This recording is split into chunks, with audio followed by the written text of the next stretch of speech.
From days of long ago, created by the cosmic legends of the universe.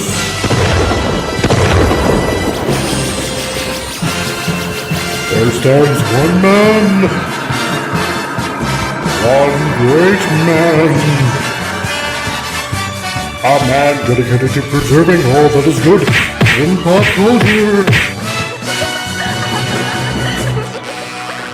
Loved by few, hated by many.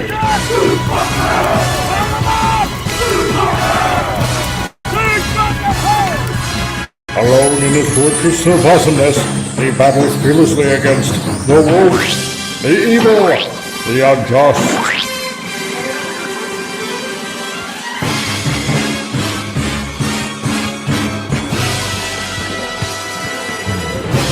To right that which is wrong, to stand for justice, to serve all mankind.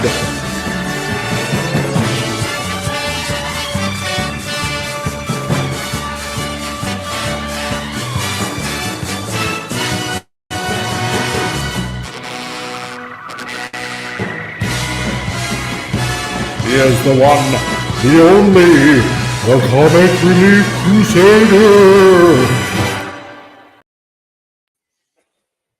Hey, chat, how's it going? Oh my god, I can't believe I'm just rushing around like crazy, like a chicken with my head cut off, trying to get everything done. Welcome, you are on another Titillating Tuesday, where the mirth and merriment continues with everybody out there. And I want to say hi to everybody that has dropped by so far. I want to say hello to Rocco the Brave. Hello, Rocco. How's it going, my dude? And we also got Jedi Master Raven. Hail to you, good buddy. Nice to see you here. And of course, we got Admiral Teague, and you're supposed to be here in the chat, but I don't know why you're in here. So get your ass in here. It's ready. And we got Kato's Collection Reviews. How's it going, dude? You guys might want to, if you guys are just as nerdy as I am, then check out this guy's channel, because it is full of collectible stuff that you in your life. So, and I'm not just saying that as a plug, I'm saying it because I mean it from the heart. And we also got Lenrod, the illustrious gamer himself, maker of fine, gigantic games and game systems and stuff like that. Check him out at almost every gaming convention out there. Nice to have you guys. Oh shucks. Well, you're welcome, dude. And Teague, I guess, needs a pass. So, which is okay by me. That's fine. And as we do every time that we're here, let us welcome our panelists. If you're blue and you don't know where to go to, why don't you go where fashion sits? And hail to you, pizza. I'm craving it. That's all I thought. My mind was like, I don't know.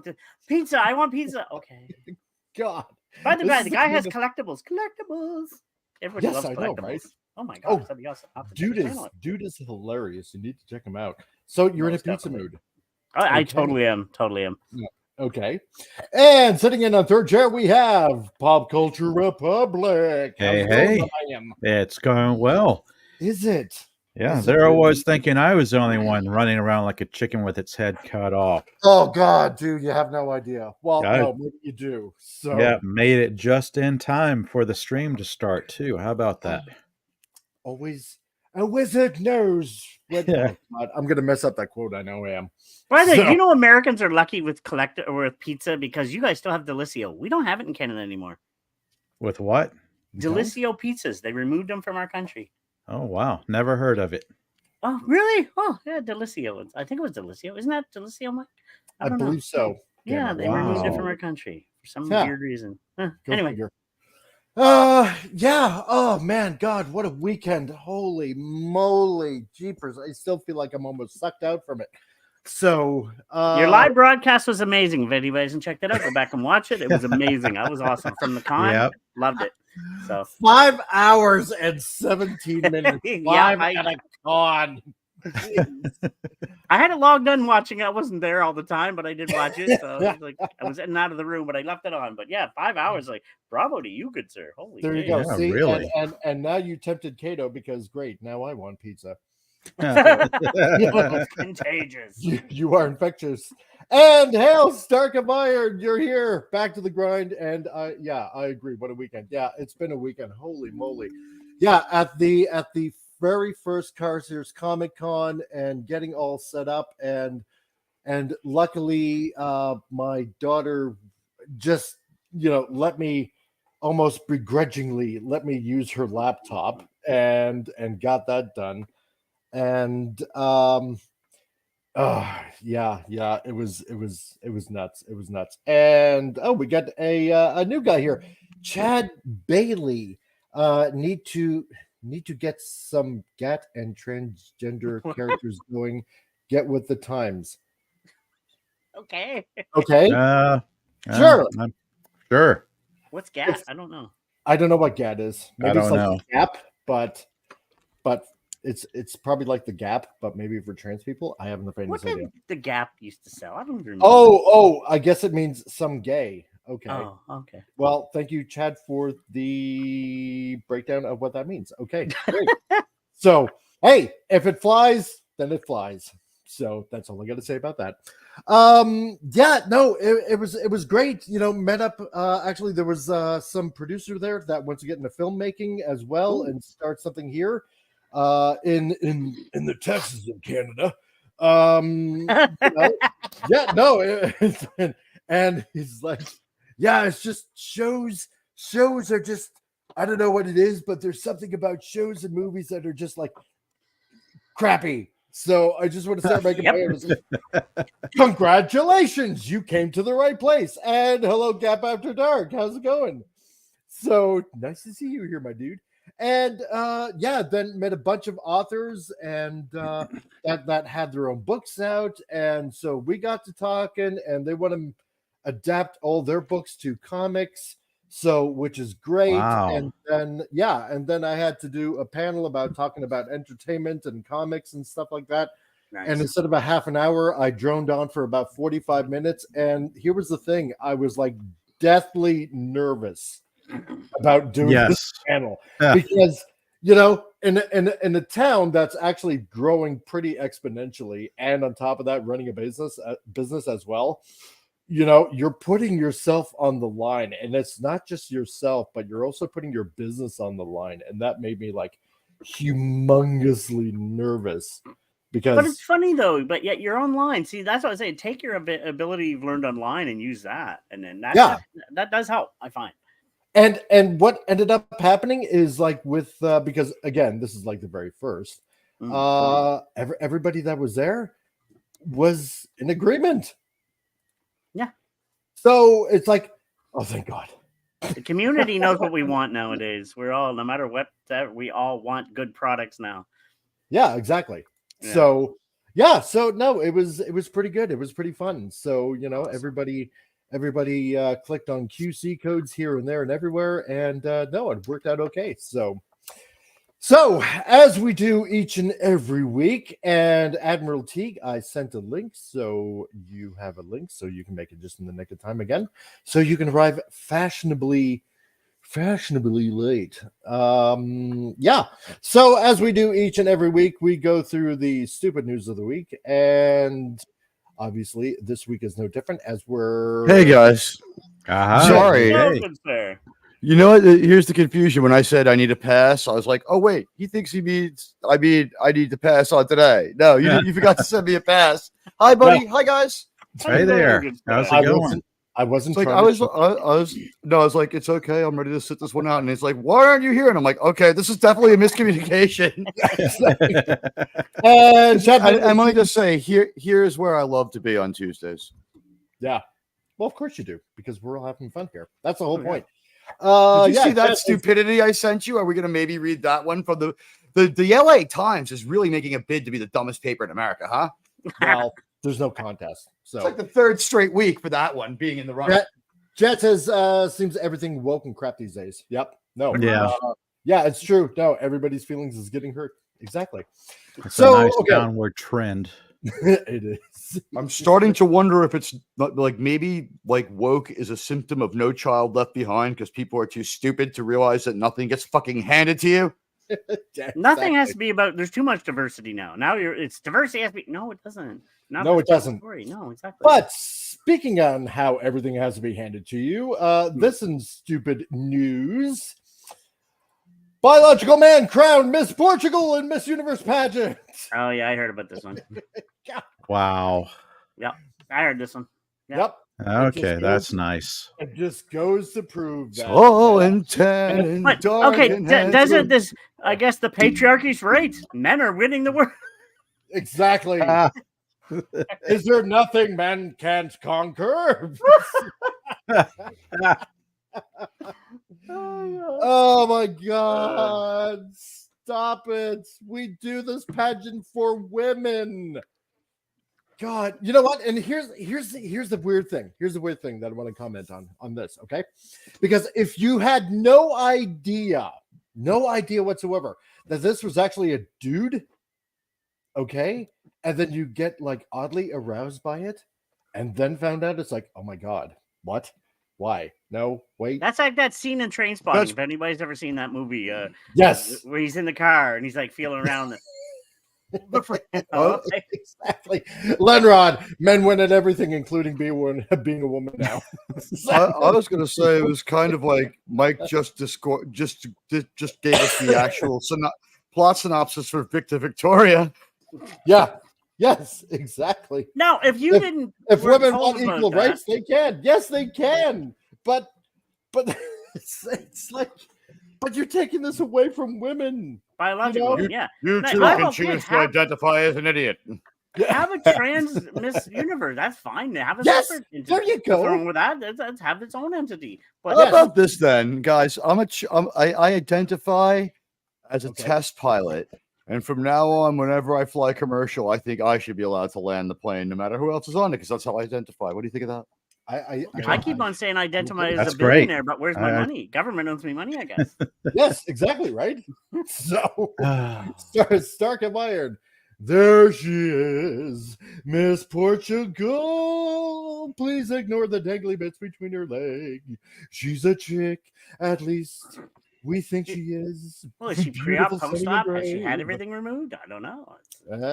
Yeah, exactly. And Dylan Mulvaney can be convincing for a moment with flattering lights and all, like everything kind of turned up to like 11 to hide it. Like, I want to see her out in the sunlight dressed in like normal. Well, I want to see this individual out in the sunlight dressed in like, normal clothes for what they consider normal, with minimal makeup, no sunglasses, lay around the house with the sunglasses on. Let me tell you something about my wife.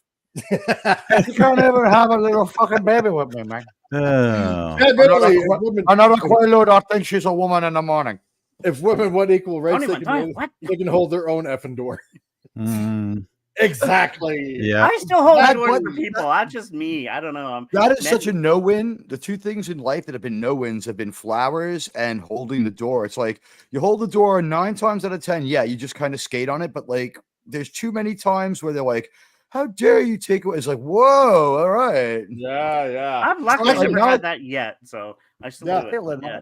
Lenrod actually makes kind of a good point here. Women's have done their best to take everything away from men's, so let's take some stuff from them. Oh, there you go. I have like 3 different virginities. Shots virginity fired. Count? Shots fired. Shots fired. That's right. Yeah, after dark. Like, you must think my comma is appropriate that you didn't read it. But now, okay, I'm going to ask you guys this. Okay. Now, if you didn't know. Oh, okay. Here we go. Wait. I wonder if they judged her by her balls during this one. Again, she might be post-op. She might have had surgery. So, but if you didn't know by looking, if they didn't tell you, I mean, it looks like a woman. She does. Yes. She does there. So, that's a scary thing. Wow, she's an attractive woman, but okay, we wouldn't have known. It's like it's hard to tell nowadays. It is hard to tell, but she can lie like a child. cosmetic surgery, yeah, a man is still a man, though. Oh yeah, no, exactly. Yeah. Okay. Next in the news here, She can from the kill New York with a Post, smile. She can from wound with Teague's her favorite eyes. newspaper. Sorry.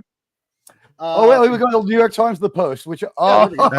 Yeah. I saw this story, and like I was just glad I was only number 13. Yeah. You'd think it would be bad luck, but 287 guys had it worse. Well, that's true. Yeah, I slept with 300 people in a year. Haters say I'm disgusting, but I feel empowered. There's a It was word New for Year's that. Eve. She'd only had time to have sex with 12. New Year's Day, she'd only had sex with 12 other guys. I felt like it was all right.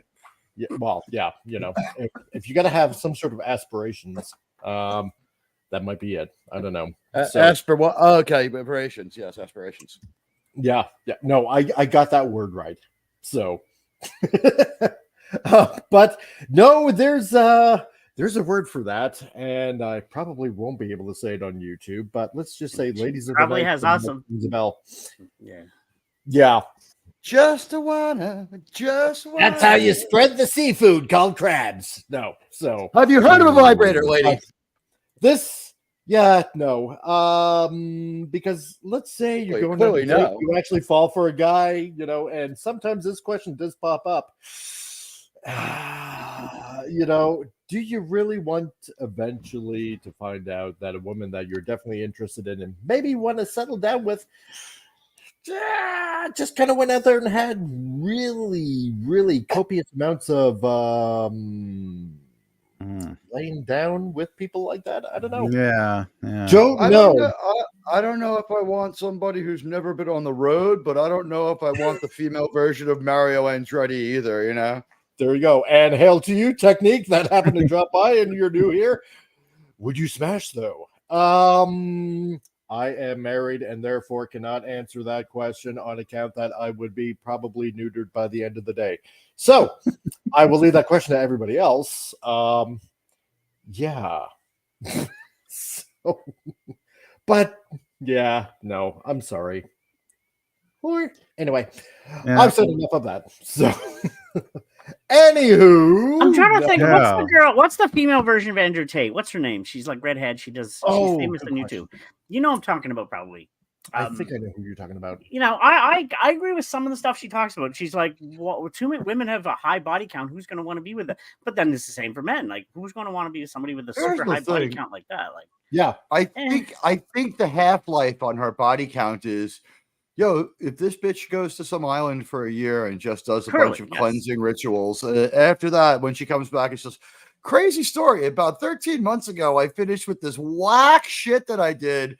I was drinking a lot, by the way. I'd be like looking at her, like if she like let's assume she still looks the same, but she doesn't have a picture, you know, and like she's like, you know, now I'm gonna try to be a one woman kind of man. There were 300 guys, but it was like 370 days ago. I'd be like, seen a doctor? Yes. Seen like a tree doctor? You know, any moss, Dutch elm disease, anything like that going on in there? No. You know, okay. You know, I would. Exactly. People can change, but that is and also give me a fucking break. She didn't have sex with 300 people in a year. Yeah. I've had friends in the adult industry, and I have nothing against it. No, I don't at all. But I mean, like to brag about it like that, like I'm in. No, yeah. Like Lenrod did says, anyone see last? Did anyone see last? Women can just walk into a room and demand it and get it. Yeah, exactly. We're the ones that have to work our asses off. Oh, I'm not going to go on about that. Yeah. It's anybody ever see Last Exit to Brooklyn to see how easy it is for a woman to get laid? No. So, love kills. That's all I'm going to say. Okay. Well, that being said, let's get into some of the news that's going on today. And, well, because everybody else is having joy about what's happening over at Disney, this from the creator himself, George Lucas, explains why Disney Star Wars is so terrible. So let's hear it from the man himself. Because oh God, if you have quotes from George Lucas, please let me read them. Yes. Please. That image says so much right there. It like does. why Disney Star Wars is so terrible. Boom. I may have thought too much about the money up front. And I don't even hate Rey. Her character was so badly written. It Yeah. was. I don't. Yeah. I hate like in the her. third movie when they start leaning into how badly written she is to explain why Yeah. she's badly written. It's just like she flies because she's super, and she's good because she's not evil. Yeah. And She it's knows just, how to use a saber and the force Right. without Because that any makes training. sense. Like what the It's like hell? watch her make a Nice mistake. pose. She makes mistakes. She blows up a ship. Oh, but it ends up benefiting them. Star Yeah. Wars And creator Chewie's George not dead. Lucas explained back in 2015 to Charlie Rose why Disney's ownership and control of Star Wars was going to be so terrible. My God, look at the face of that old man. I'm sorry. God, George Lucas, what have they done? But he's It worth just- what? How many billions now? It's like, Oh, a few billion, yeah. Like Yeah. what, $4.3 billion or something like that. But he's set for man, that. I know, well, yeah, I know he's set, but damn, the look on his face, like, what have you done to my boy? What have you done? That's what I'm What saying. He needs to buy it back for pennies on the dollar. Like, Yes, that's He what he should. could. Yeah, I was He thinking about could that last easily night. do that. Yep, He could easily do that. Yeah. that's right. Lucas did an interview with Charlie Rose that was broadcast on December 25th of 2015. Oh, on Christmas of all times. But took place before the release of The Force Awakens. In the interview, he famously described the Walt Disney Companies as white slavers, but maybe more importantly, he explained why Disney's control of Star Wars was doomed to fail, as longtime fans have witnessed since the Walt Disney Company acquired Lucasfilm and Star Wars back in 2012. By the way, I just want to say, let's just take a moment here to say that when he used that term, Charlie Rose very properly admonished him for his strong language before he was a step down from his job in 2017 after accusations from over 36 women of sexual harassment, unwanted advances, and never leaving them alone, as well as phone messages and other shit where he was just like, America's premier interviewer is just a fucking idiot.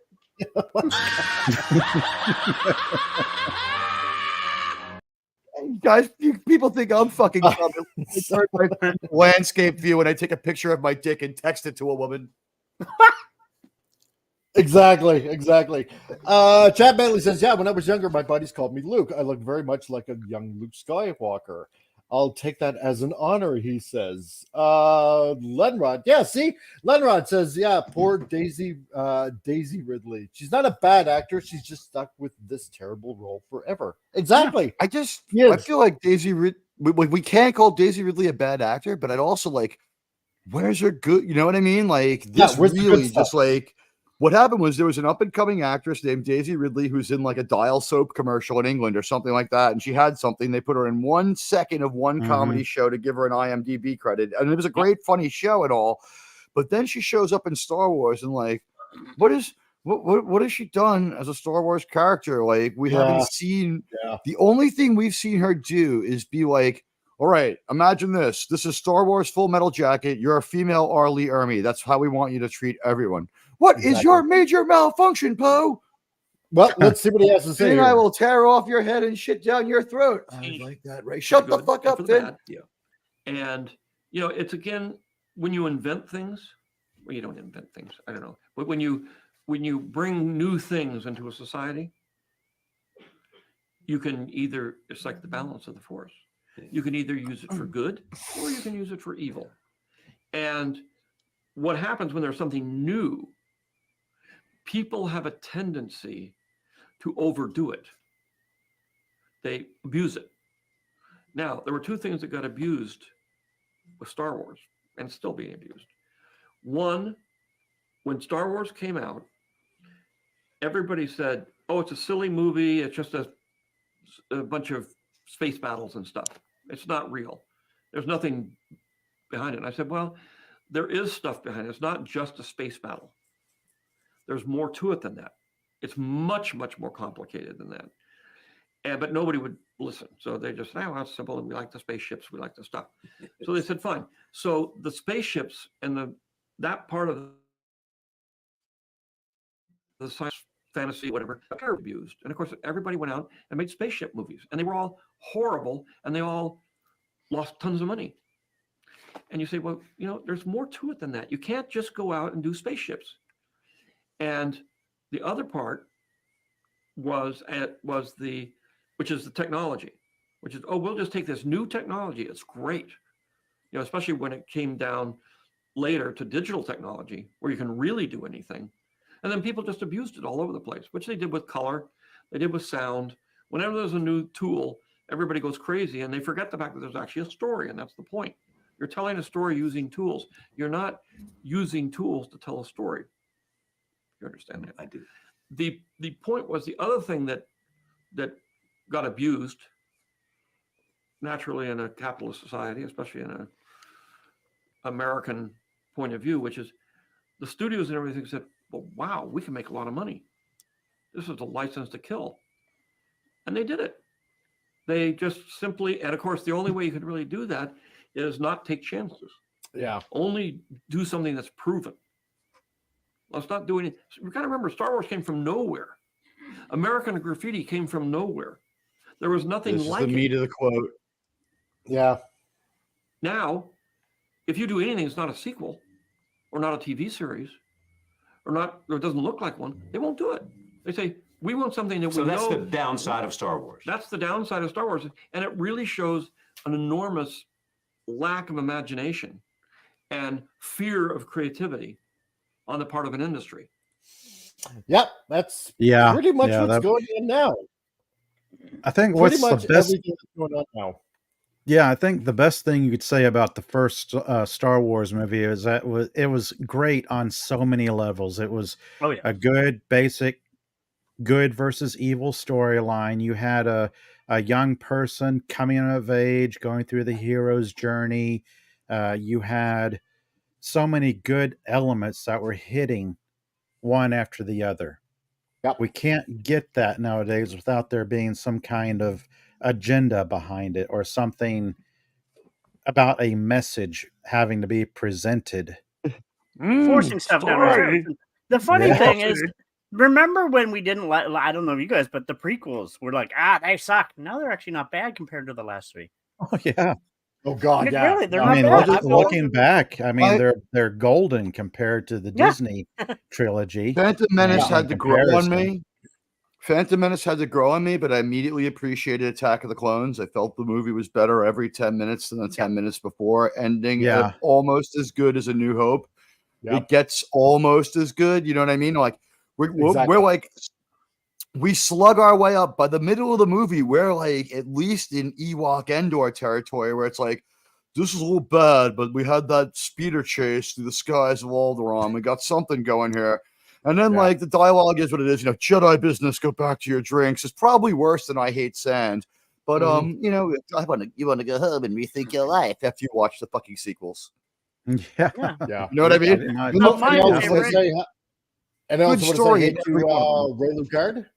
That also Hello. happened. Hey Ray. And I'd rather see 200 I- of Daisy Dixon. Okay. I kind of like And- top heavy women's and not a lot kind of going on there. So, you know, I like it that Yeah. way, but yeah. But no, her or 30-year-older Winona Ryder. Empire, there of we go. course, is at Ah. least one of the best. I always say, but Oh yes. that's- Yeah. Yeah. Yeah. I've like taken to saying something else even worse. Ready? Yeah. Star Wars basically comes down to this one good movie called Empire Strikes Back and a bunch of mediocre to terrible films. Remember when the TV series, the Chris special Going to was so hell. horrible, Yeah. and now that's Yeah. Oh yes. but now we look that's- back at that with a certain a The level of sequels didn't nostalgia. touch the Yeah. the sequels didn't touch Exactly. the quality of the high points of the Star Wars holiday special, like the cartoon. That's right. The No, the cartoon where original- they introduced Boba wasn't The that the original introduction of trilogy Boba Fett? was- Actually, wasn't it? Loved I was it. going to say Yeah. the holiday special introduces better characters than we ever get in any of the 3 sequel movies. We get Boba Oh Fett. yes. Boba Fett, Mhm. yeah. Sure. So after Now there's- Rose, oh. sorry, no, go ahead. Oh, I was just going to say there's something to be said about the original trilogy because all Yeah. 3 of those movies, even stand alone, they're each good, if not excellent, in their own Yeah, no, exactly. in yeah, their own 100%. way. I mean, they still hold up well.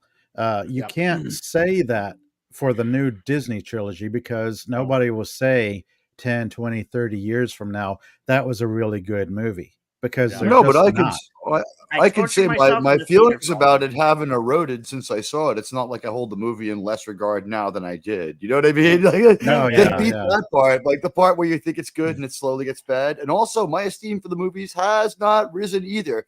I correctly didn't even go see the last one. I Oh, don't. you I had haven't to. I'll say missed anything. Me too. yeah, no, I did finally see it on fucking rental for like I do Google opinion rewards. Like, did you go to Dwayne Reed today? It's like, yes. It's like you got a free movie. You want to watch Star Wars? Like, not really. It's like, well, that's all we're giving you. It's like, okay. And it's like, as soon as it ended, it was like Maylocks available right now. We're still open by you at this location, at this location. But yeah, wow. What a tale of OP crazy force people. Oh, I know. I was Pretty obligated to much. see them all in theaters, considering I seen the first three, and then I was like, yeah, I have to see them. And even though I knew the last one was going to be bad, I was like, I've seen them all. Got to go to the theater. I started feeling that way, but then I was like, apply that logic to porn, and I was like, I don't have to see it in theaters. Ah, there we go. So after Rose posited that the release of the original Star Wars movies was the moment that changed Hollywood, Lucas responded, well, it changed for the good and for the bad. And it's again, when you invent things, well, you don't invent things. When you bring things into a society, you can either, it's like the balance of the force, you can either use it for good or for evil, as you just heard earlier. And what happens when there's something new, people have a tendency to overdo it. They abuse it. So to which he elaborated, and now there's two things that got abused with Star Wars and still being abused. One, when Star Wars came out and everybody said, oh, it's a silly movie. It's just a bunch of space battles and stuff. It's not real. There's nothing behind it. I said, well, there is stuff behind it. It's not a space battle. It's more to it than that. It's much more complicated than that, but nobody would listen. So they just said, well, it's simple and we like the spaceships. We like the stuff. So they said, fine.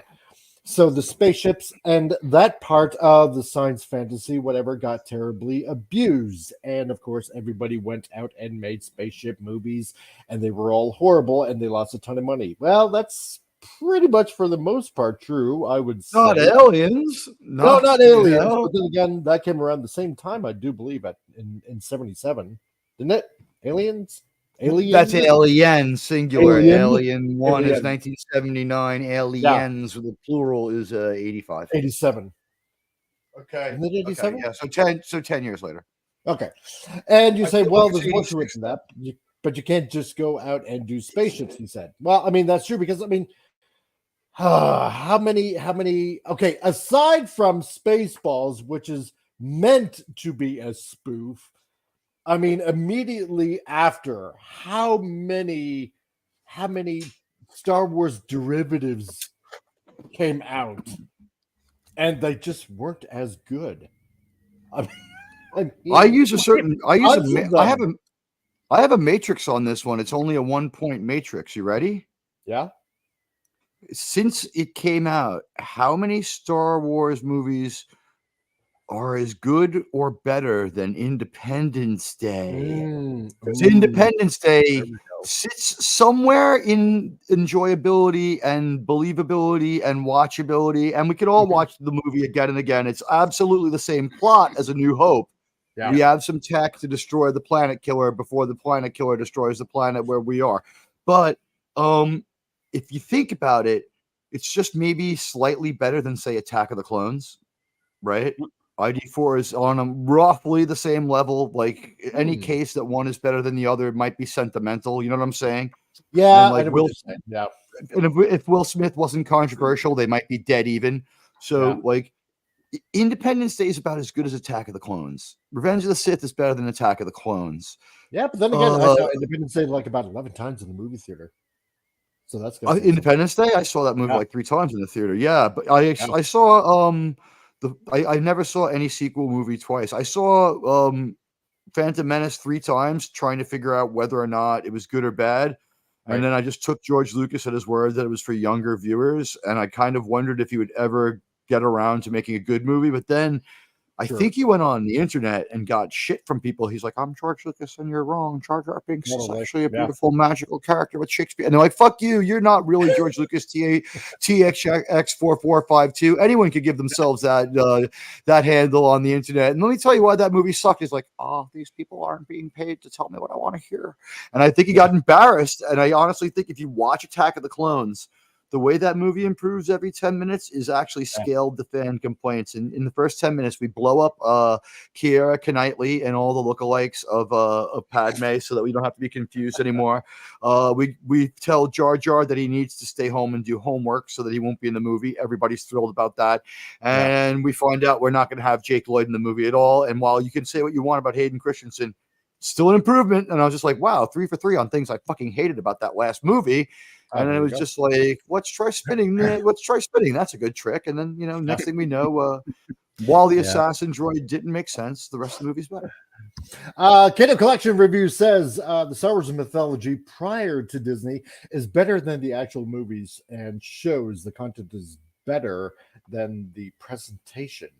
I would have to go along with that, I do believe. And hello, Killer Rabbit from outer space. Or from space, I should say. Hey, dude, nice to see our Killer Rabbit here in that chat. Chad also says, I feel like there's too many Star Wars movies now. What's next? Jabba the Butt's life when he was a young wormlet. That's true.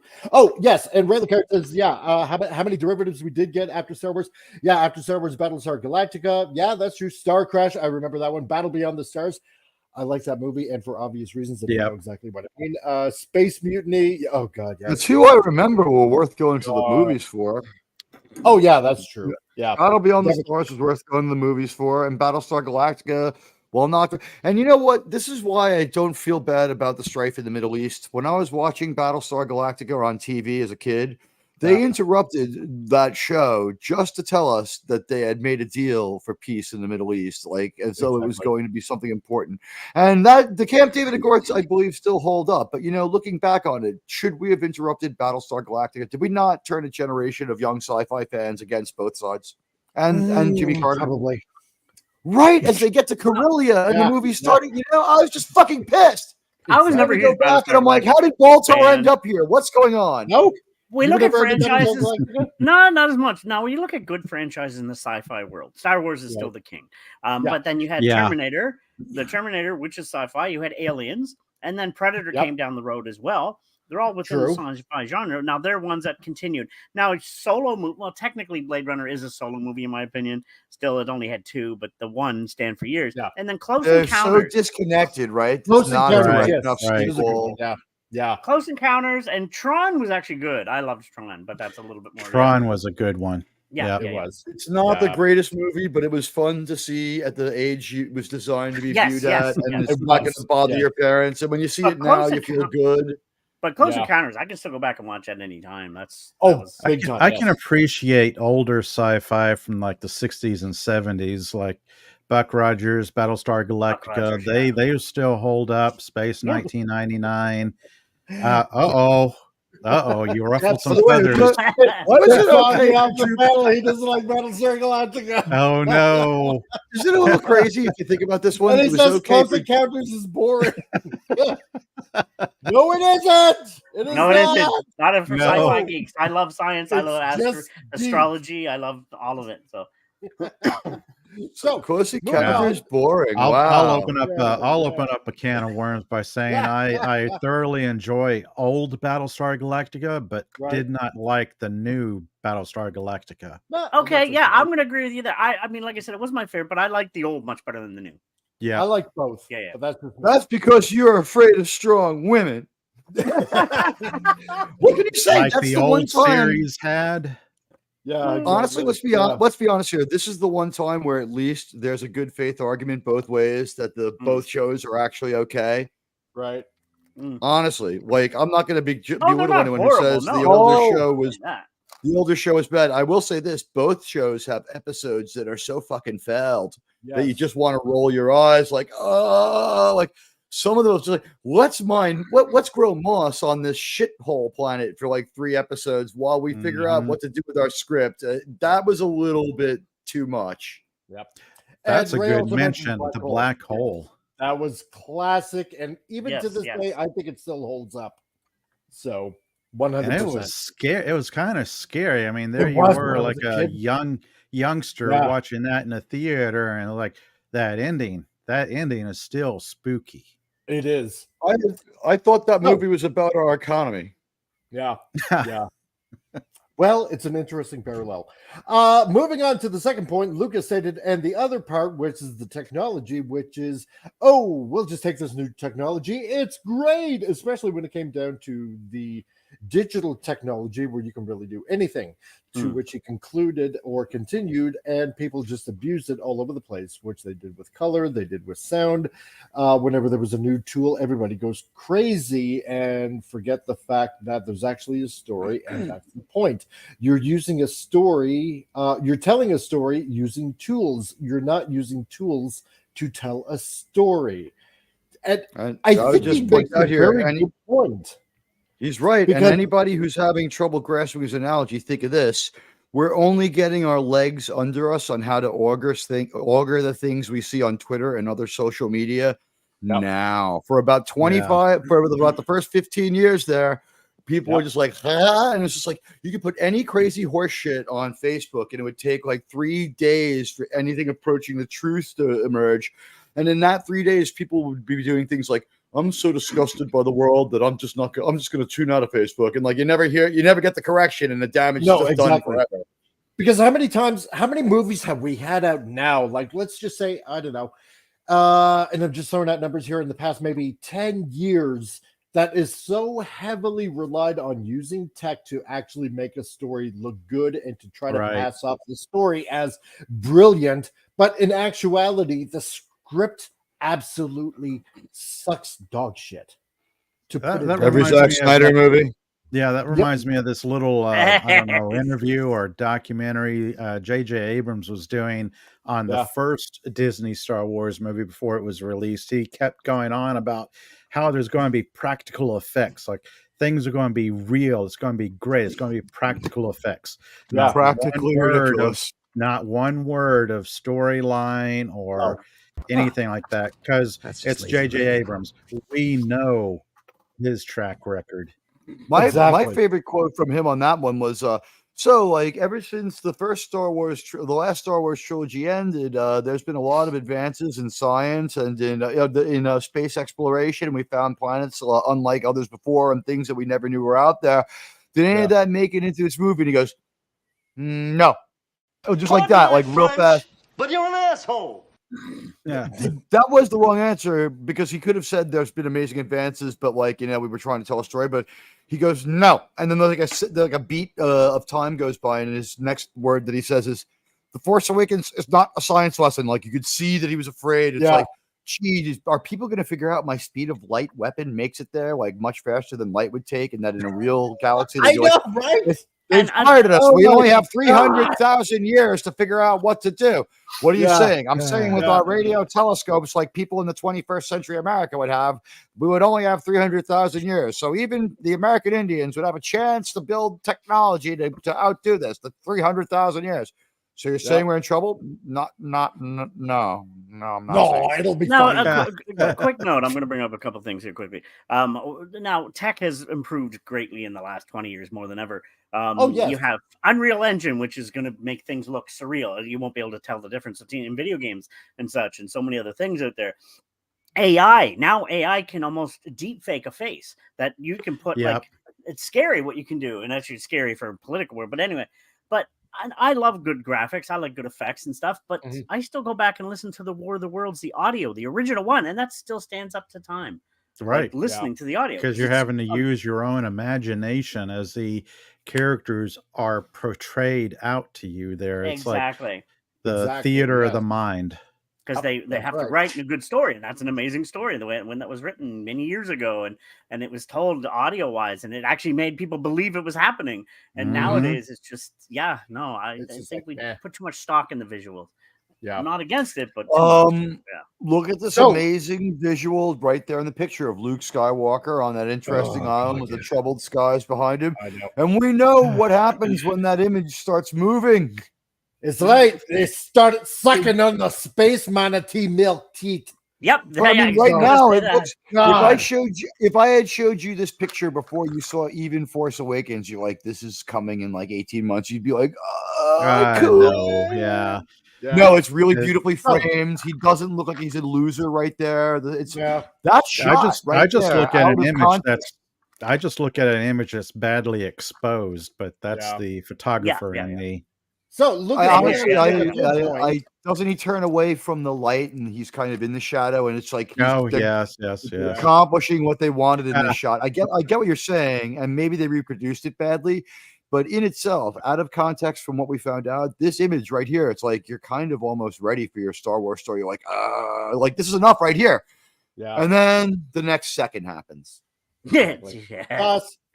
So Lucas makes his third point. The other thing that got abused naturally in a capitalist society, especially in an American point of view, which is the studios and everything said, well, wow, we can make a lot of money. This is a license to kill. And they did it.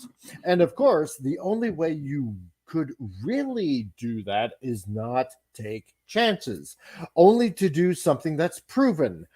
We've to remember Star Wars came from nowhere. American Graffiti came from nowhere, and there was nothing like it.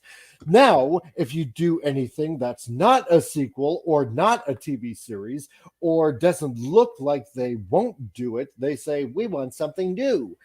That's down the side of Star Wars, and it really shows an enormous lack of imagination and fear of creativity on the part of an industry. True. Yeah, very true. Because I've seen the interview before, and I've seen him also expand on it in his film writing book.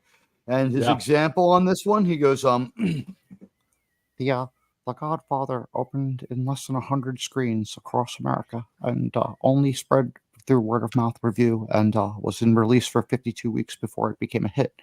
This could never happen today because of Star Wars. George actually feels bad. George has said that, in other interviews, that he worries that he might have poisoned the entertainment well for everyone forever. It's quite possible, yes. He also elaborated. I mean, corporations are not known for, maybe not Silicon Valley, but old institutions. They've known for being risk averse, and movies are not risk averse. Every single movie is a risk, a huge risk, a big risk. The movie business is exactly like a professional gambling, except you hire the gambler, usually some crazy kid with long hair who's like, I don't get this guy at all. You give him $100 million and go say, go to the tables and come back with 500 million. That's the risk. That is a risk, he asserted. So now studios don't even think about it that way, Lucas continued. They say, well, maybe if we told him that he couldn't bet on red, maybe if we told him, because we did market research and we've realized that red wasn't, so they tried to minimize the risk. And once and of course you're hiring the kid to take the risks, to be creative, to do things that have never been done before, that have never been tested, you have no idea whether they're going to work or not. That's completely the antithesis of what a big modern corporation is. They want to test things 360 ways. No, you just don't go out and do it, Lucas declared. Specifically referring to corporate types running the studios, Lucas stated. Some of the worst things that happen is when they think they know how to do it, then they start making decisions that ensure that it's not going to work. Yeah, he's right. I mean, look at Kathleen Kennedy, sort of they say that that's what blew up with the Book of Boba Fett, although I now seriously question if that had a chance at all. And I say one more time the unpopular thing. With his name on those 30 straight bad stories, I need to see something from Jon Favreau before I say he's great again. It's been a while. He's a good actor. I enjoy his comedy and stuff. I think he's funny in some of his movies, but he was great in This Is 40. Yeah, I mean, let's just see more of that. And Knocked Up, I loved him in that. Let's go back to stuff like that. Give him the chance. Peter Jackson's a good example. I always find a lot of people. Why didn't they call him first, though? Seriously, when they had a Star Wars trilogy, why wasn't he called at all? Why has nothing been said about the fact that Peter Jackson was out there and available and didn't get? That's the guy you want. Here's a shown guy. every It's single somebody trait, you including. want, but it's not somebody Disney would want. I mean, Disney But would here's want somebody who would toe the company line, I think. I we Well, don't mean, know you're that. looking at We More don't than know that likely, in yeah. 2015. But I the will. reason I I just bring want to say his this. name up, though. Look Okay. how good he is with other people's characters. Go ahead. What's Well, that, Foggy? the one thing I want to bring on this, like, here's a guy who created the movie Brain Dead. If anybody hasn't seen it, it's an amazing horror comedy Seen film. it. Brilliant. Yeah, And he right. was so unknown at the time. He's like, who's this guy? And then he went on to do other films, and then boom, Lord of the Rings. And now Yep. he's like, wow, this guy's awesome. You know, but they took a chance on him. Let him do Lord of the Rings. Like he's look. So yeah, I mean, sometimes you got to take a chance on the unknown. Here's the what thing, have though. He's quietly just doing whatever. Like right now, Peter Jackson's like he's still great. He's still really talented, but like frustration got the better of him because I think he's fed up with the Tolkien estate, and we've seen how the Tolkien estate wants their movies to look with Rings of Power.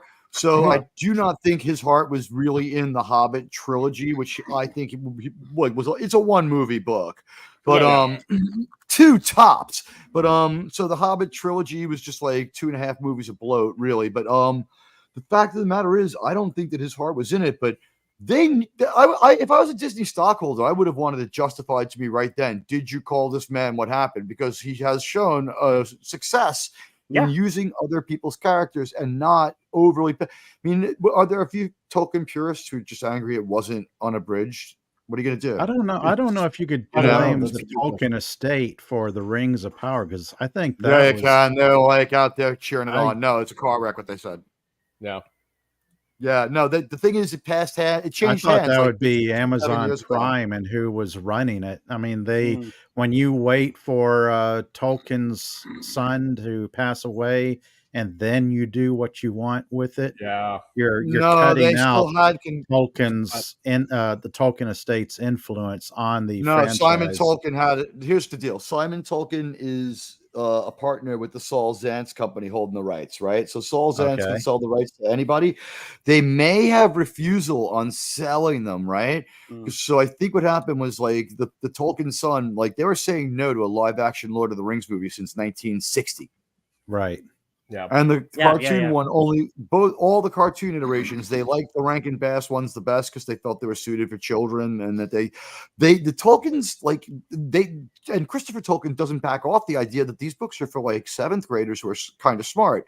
And like that's the world has changed since these books came out. These are now like late high school books or college, but the Fellowship of the Rings, that's like a lot to understand. But in their time, it was different.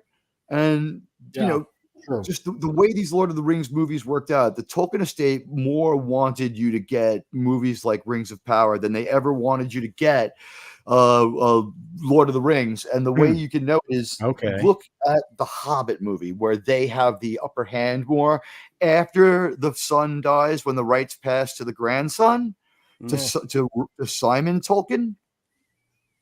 All of a sudden, like it's just like if you don't do it now, because what happens is as soon as Christopher Tolkien dies, Simon Tolkien starts legally attacking Peter Jackson, because what he did with the handshake with the grandfather was they were using dialogue from other Tolkien books to fill out the parts of the Lord of the Rings that didn't have dialogue written for them, like stuff like where Aragorn falls off the cliff, which is original.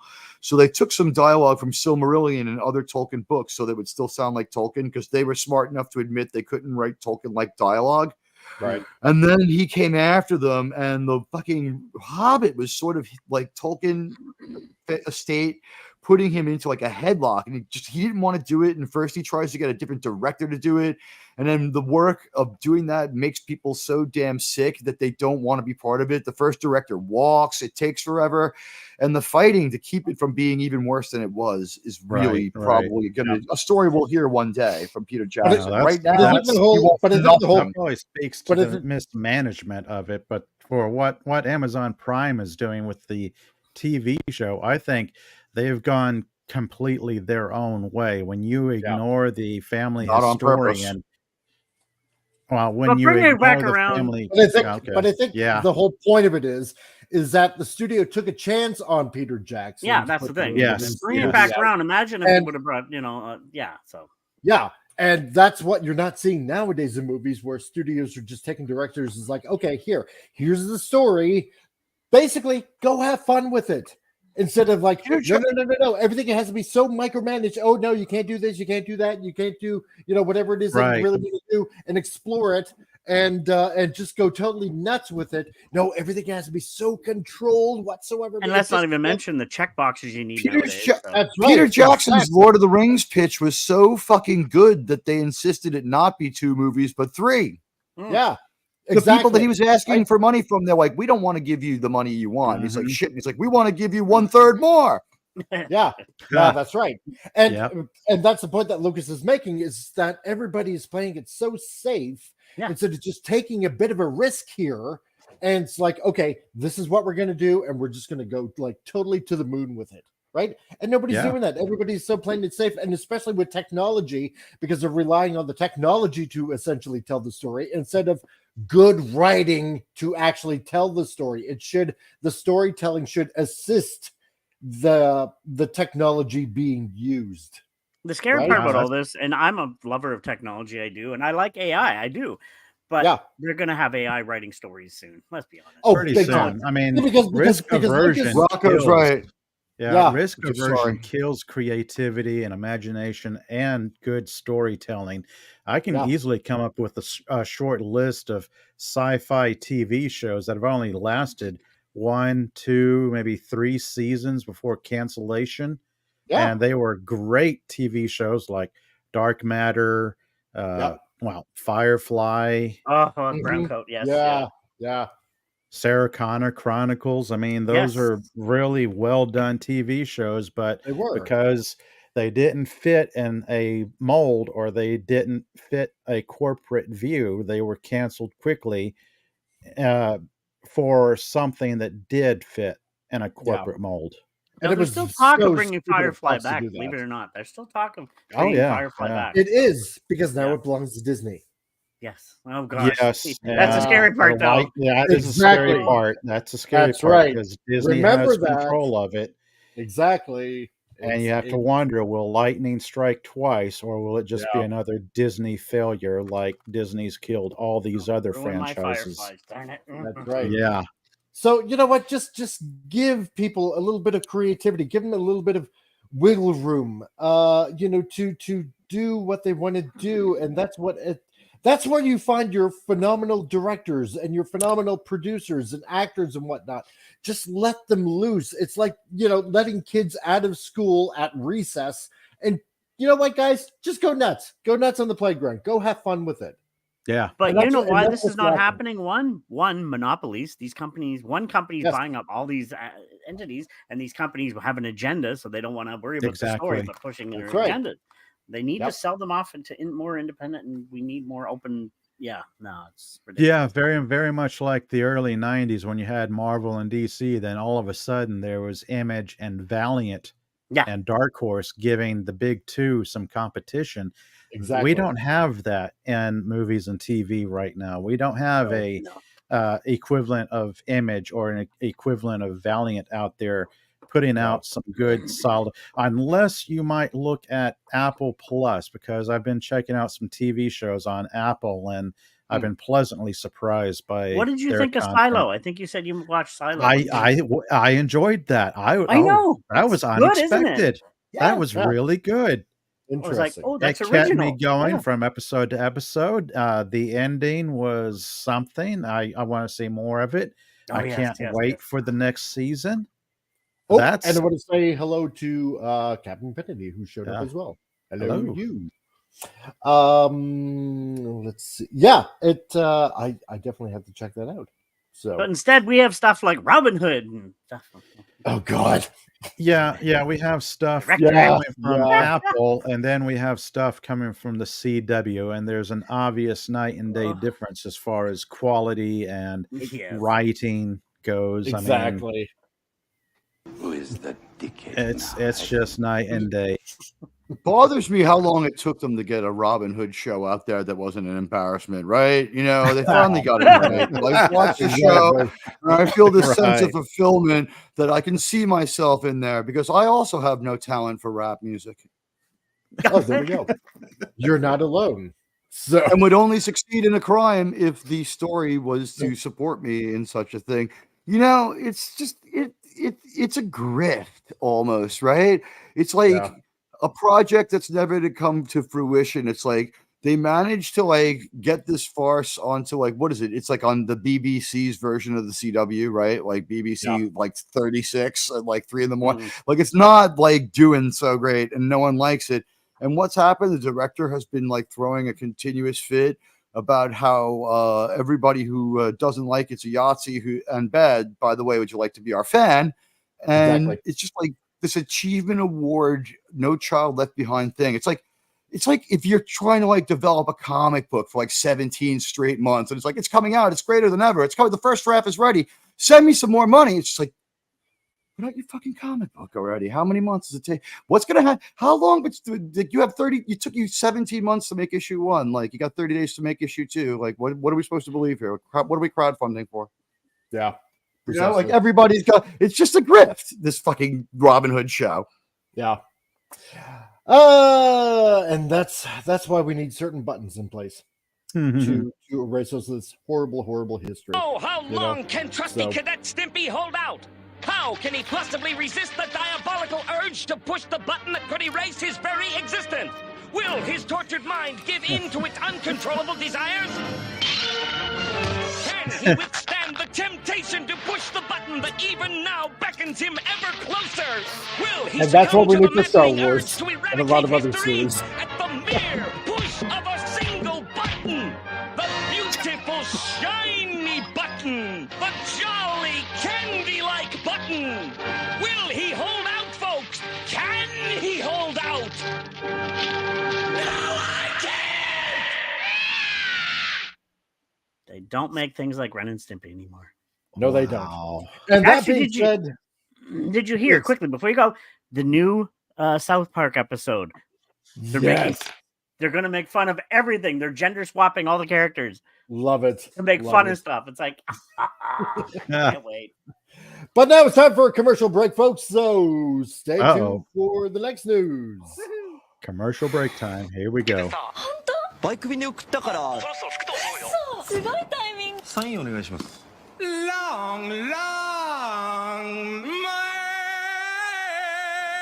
ちいちゃん、聞こえてる？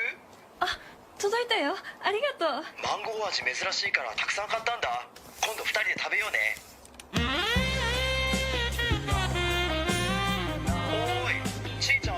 避ける軍隊、長い避ける組。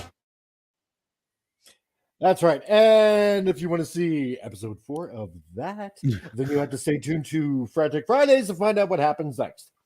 And we just have to repeat it so you guys can catch up. So speaking about how Disney is carrying on, and of course, this is no different. Does anybody remember some of the pretty good Disney cartoons that were out in the 90s? DuckTales. DuckTales? Okay, that's one. Anybody else remember Chip and Dale Rescue Rangers. That was fun as well. Yeah. That wasn't bad. Yeah. Scrooge McDuck. Oh, that was DuckTales. Yeah, that's true. Not in the 90s, but I think there was Tron Uprising I quite enjoyed. Darkwing Duck. Darkwing Duck. That was fun. Let's see, what else was there? Anard City. Yes, that was good. But there was one in particular that was really, really good. Yeah, there you go, Rocco the Brave. Tailspin. That was good. I did. Hey, that was another good one. Tailspin. But there was one that was out that I was glued to it. And this is what's happening right now with Disney. So this here, Disney Plus announces plans for a live-action Gargoyles series helmed by Annabelle series writer Gary Dauberman. I forgot that was Disney, Yeah, Gargoyles. If anybody remembers Gargoyles. That was awesome. I remember Gargoyles with Michael Dorn. Exactly, Michael Dorn, and of course, a number of others, because I remember a large contingent of TNG were voicing some of the characters, and that was pretty interesting. It came on after Cat Dog, and it was always a good show to see after Cat Dog, because anytime I saw Cat Dog, what would go through my mind is, how does this creature reproduce? Yeah, you got a point there. Yeah, but the fact because that you the had- word Disney Plus is attached to it is the scary part. Exactly. Yeah, because you had Commander Riker in there, you had Deanna Troy, and of course, I'm not going to be using their real names because, yeah, whatever, I don't care. But yeah, you had a lot of TNG playing a lot of roles in this show, and it was a good show, and I didn't mind it whatsoever. It was quite enjoyable from what I remember. Yeah. So it's everybody's favorite memory of working with Patrick Stewart because they didn't have to be in the same room with him.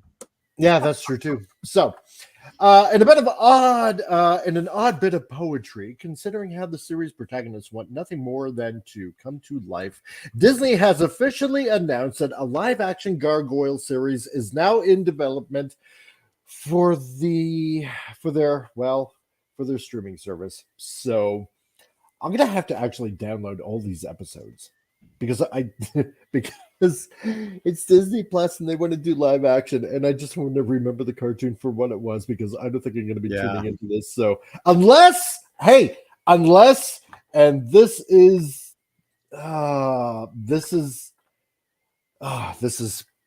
they pull a hail, because you know exactly where I'm going with this. Unless they pull a Hail Mary and actually make this good. Yeah, I'm not exactly holding my breath. So maybe the Michael Dorn Gargoyle turns into his character from I Am Weasel, and we just keep going in fucking after school cartoon order. Yeah, exactly. I Am Weasel. That's a great show. It was funny. First unveiled to the public on October 16th, courtesy of an exclusive from The Hollywood Reporter. The series will reportedly be produced by the Conjuring universe architects James Wan and Gary Doberman's Atomic Monster Production Company, with the latter best known for writing the Annabelle and the Nun series of films, serving as its writer, producer, and showrunner. Currently considered to be an early development by Disney, the production has yet to provide any further details regarding its production team, cast, direction, or release date have yet to be revealed. So that's a little concerning considering The Conjuring is like a documentary, right? Most of the footage is just right off of CNN. Yeah. Actually, I'm going to say this right now. The Conjuring, Annabelle, and the Nuns, I love those for horror films. It's a really good series. It's really good. So that gives it a little bit of hope there. Isn't Jennifer Lawrence in the first one?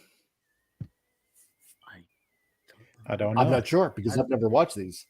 Oh, they're amazing. You know what? We need to go back and make a Conjuring prequel with Jennifer Lawrence so that she could be in it first. Otherwise, we're going to fuck up all of Hollywood. Exactly. Because remember that first Charlie Chaplin movie with her? Yeah. Yeah, exactly. Yeah. Because we all know she's ancient. She didn't have any lines. How could we forget that? Oh, God. Tell me about it. So I'm not huge into horror, or I should say like modern horror. So I don't know really much about The Nun, Annabelle. I'm the same. I'm not big into new horror, so I want to be horrified. Those names don't mean anything to me. It's like I'm completely lost by those. I'm a huge horror buff, and it's a good series. They combined and they tell inner stories. It's really good. I enjoy them a lot, and they're really well. They seem to get a lot of positive buzz, so there is, I guess, some hope as far as the writing behind this live action adaptation. I'm just generally against adaptations because we've seen so many bad adaptations out there. Well, and that's the thing, because of what we read previously about overusing technology so much, and they want to make a live Gargoyles film. Are they going to be relying too heavily on the technology to tell the story? Is it even going to stick with the original story? Yeah. Is it basically going to be too tech heavy to try to pass it off as a good thing? I don't know. Here's we don't or just look at what Netflix does with their anime adaptations. The great majority of them are they going to stick to the source material? Yes or no? Is the live action Gargoyles going to stick to its source material? Yes or no? Here's the thing: they're they are, if I'm not incorrect here, right? You make a show and then you go to Netflix when it's done, and they make a decision whether or not to buy it. It's not like all of a sudden it's like we greenlit this show, and then along the way they show up and they're like, no, we want this and this. It's like you show up with them with what you got, and they decide whether to show it or not to show it. You know what I mean? In fact, right. Yeah. Their break with Star Trek was over the fact that they kept telling Star Trek that in writing that this show that they keep giving us is in Star Trek, so we shouldn't have to pay for it till the fucking courts grade. The only question about this I have is Disney's fingers in it, or maybe they leave it alone and just show, that's what. Yeah, this could be one of the things like Teague was saying. There's properties that are produced, and then Netflix will slap their name on it and call it a Netflix original. Disney, this could be the case with Disney. Somebody else will produce it and make it, and then Disney will slap their name on it. That Disney will do that. They had a chance to do that with Sound of Freedom, so we see where their judgment's at. But with Netflix, I don't think there's anyone out there who's just like, I work for Netflix as a script developer. It's just like we're the film house, and one of the people we might sell to is Netflix. Like maybe now that they're going into like chapter 4, that 50 Cent show Power might be affiliated with Netflix. Maybe they bought a piece of it because it just keeps fragmenting into another show, and people seem to like them all, like successful from what all indications. Maybe now at that point that there's like 6 seasons of all the different kinds of Power shows, then they usually only go 2 seasons per show. They might have shown something. You know what I mean? Yeah. But aside from that, I think it's like Amazon. You show up with a finished product. The only thing they ever developed was Rings of Power, but that came out of the production facilities and production people from Star Trek Discovery, and it was very much like Star Trek Discovery. They just went on doing what they were doing with they were just handed money. They didn't go to the Amazon lot and work under Amazon direction. No one looked at their script. Clearly, no one looked at their script. And Lost Wonder says, I'm not a Funko collector, but Gargoyles is the one set I purchased. Love that series. And hi, Jay. Lost Wonder. Nice to see you here, bud. So, created by an unspecified team of creatives, among whose ranks were such noteworthy talents as Batman, the animated series writer Michael Reeves, and Young Justice creator Gary Wiseman, Gargoyle centers on the few remaining survivors of the, and I always pronounce his name wrong, Wyvern clan. Anyway, basically a clan of gargoyles. A group of the titular creatures who fled their home in ancient Scotland after its human inhabitants. Titular. The bubular creatures. Given their own fears of the unknown, moved to eradicate them from the land. Though the humans managed to slaughter many of the gargoyles by shattering them to pieces while they were rendered immobile during their daytime stone sleep, a small group led by their clan's leader Goliath by Keith David, actually he did really good on that, manages to escape death only to succumb to their enemy's backup plan, a magical spell which curses the afflicted to sleep until their castle home rises above the clouds, and that was actually kind of smart writing, right? Because back in medieval Scotland, I imagine, because they would just think that something like that just couldn't possibly happen, and they were just essentially managed to sleep, forevermore. But you don't. What I loved about Gargoyles, you turned it on, and even though it wasn't apparent what was going on, it made enough sense and was entertaining enough, and like we didn't have to sit there and be like, wow, they're really defiling the gargoyle lore. It's like they're out trying to do their own thing. It came up a little short here and there. It wasn't as big of a deal. It's not like a failed Clone Wars show or something. Yeah. So, but I mean, it was enough to hook a lot of audiences, because this was at the wasn't time. Bad. It had some mystery. It had just enough substance. Yeah. And like I said, when you turn this show on, you didn't need to know all that shit. But if you're like, I'm going to like make a note of when this Gargoyle show comes on, I'm going to watch it again. The next time you watched it, like it was not going to be like, wait, all the rules of the gargoyles have changed. Now they're made of flesh and like crawl underground. Like, you know what I mean? Like they weren't reinventing the wheels. Like, wait a minute, how come the last time I watched this made sense, and now all the male gargoyles are subservient? Like what's going on? Like they established a simple set of rules. They didn't self-contradict themselves. They didn't invite you too deeply to ponder it, and we did their gargoyle stuff. And for 22 minutes, you were very entertained, and then it was over. But he was also the thing that, again, back in the previous article that we were reading and listening to, is that like Lucas said, nobody is basically taking risks anymore. And here is Disney at the time, back in the 90s, in the mid 90s, taking a risk of like something they have never done before. And creating a show about gargoyles, which was interesting. It would be interesting to see look at their leadership back then compared to today. But did anyone see the Tales from the Dark Side movie with Deborah Harry? Is it Tales from the Dark Side, right? With Deborah Harry? No. If I did, Christian I don't Slater. All right, sounds kind of familiar. It's a Twilight Zone-like kind of movie in the vein of Creepshow and that kind of thing. And Deborah Harry's sequence kind of wraps the other sequences together. She's like a witch who's trying to like cook someone in her oven. And we have these other stories that have Christian Slater and other people, but one of them's basically gargoyles. It's gargoyles. Really? It's Radon Chong, and like she she meets this guy's getting attacked or something by night, and he gets rescued dramatically. It's been a while since I saw it. She dramatically rescues somebody, or he sees this mysterious, striking woman who loves him, or they're attracted right away. That's ringing a bell now. He's never allowed to ask her a question or try to find out what she does. He has to trust her that he loves her. An Outer Limits episode? No, it actually is. It's Tales from the Dark Side. Yeah, it was from 1990 with Deborah Harry. Yeah. Movie. Okay. And Radon Chong. Trauma Warrior. I love Radon Chong. Big fan of her. So, Wendy Trauma Warrior, you do so much for so many people. We hope we can entertain you. Just got out of surgery. Hope everybody's having a good day. Well, so far so good. Wow. We're having a better day knowing that there's people like you around. Exactly. Yes, but now that you mentioned the Teague, I do actually remember that. I do.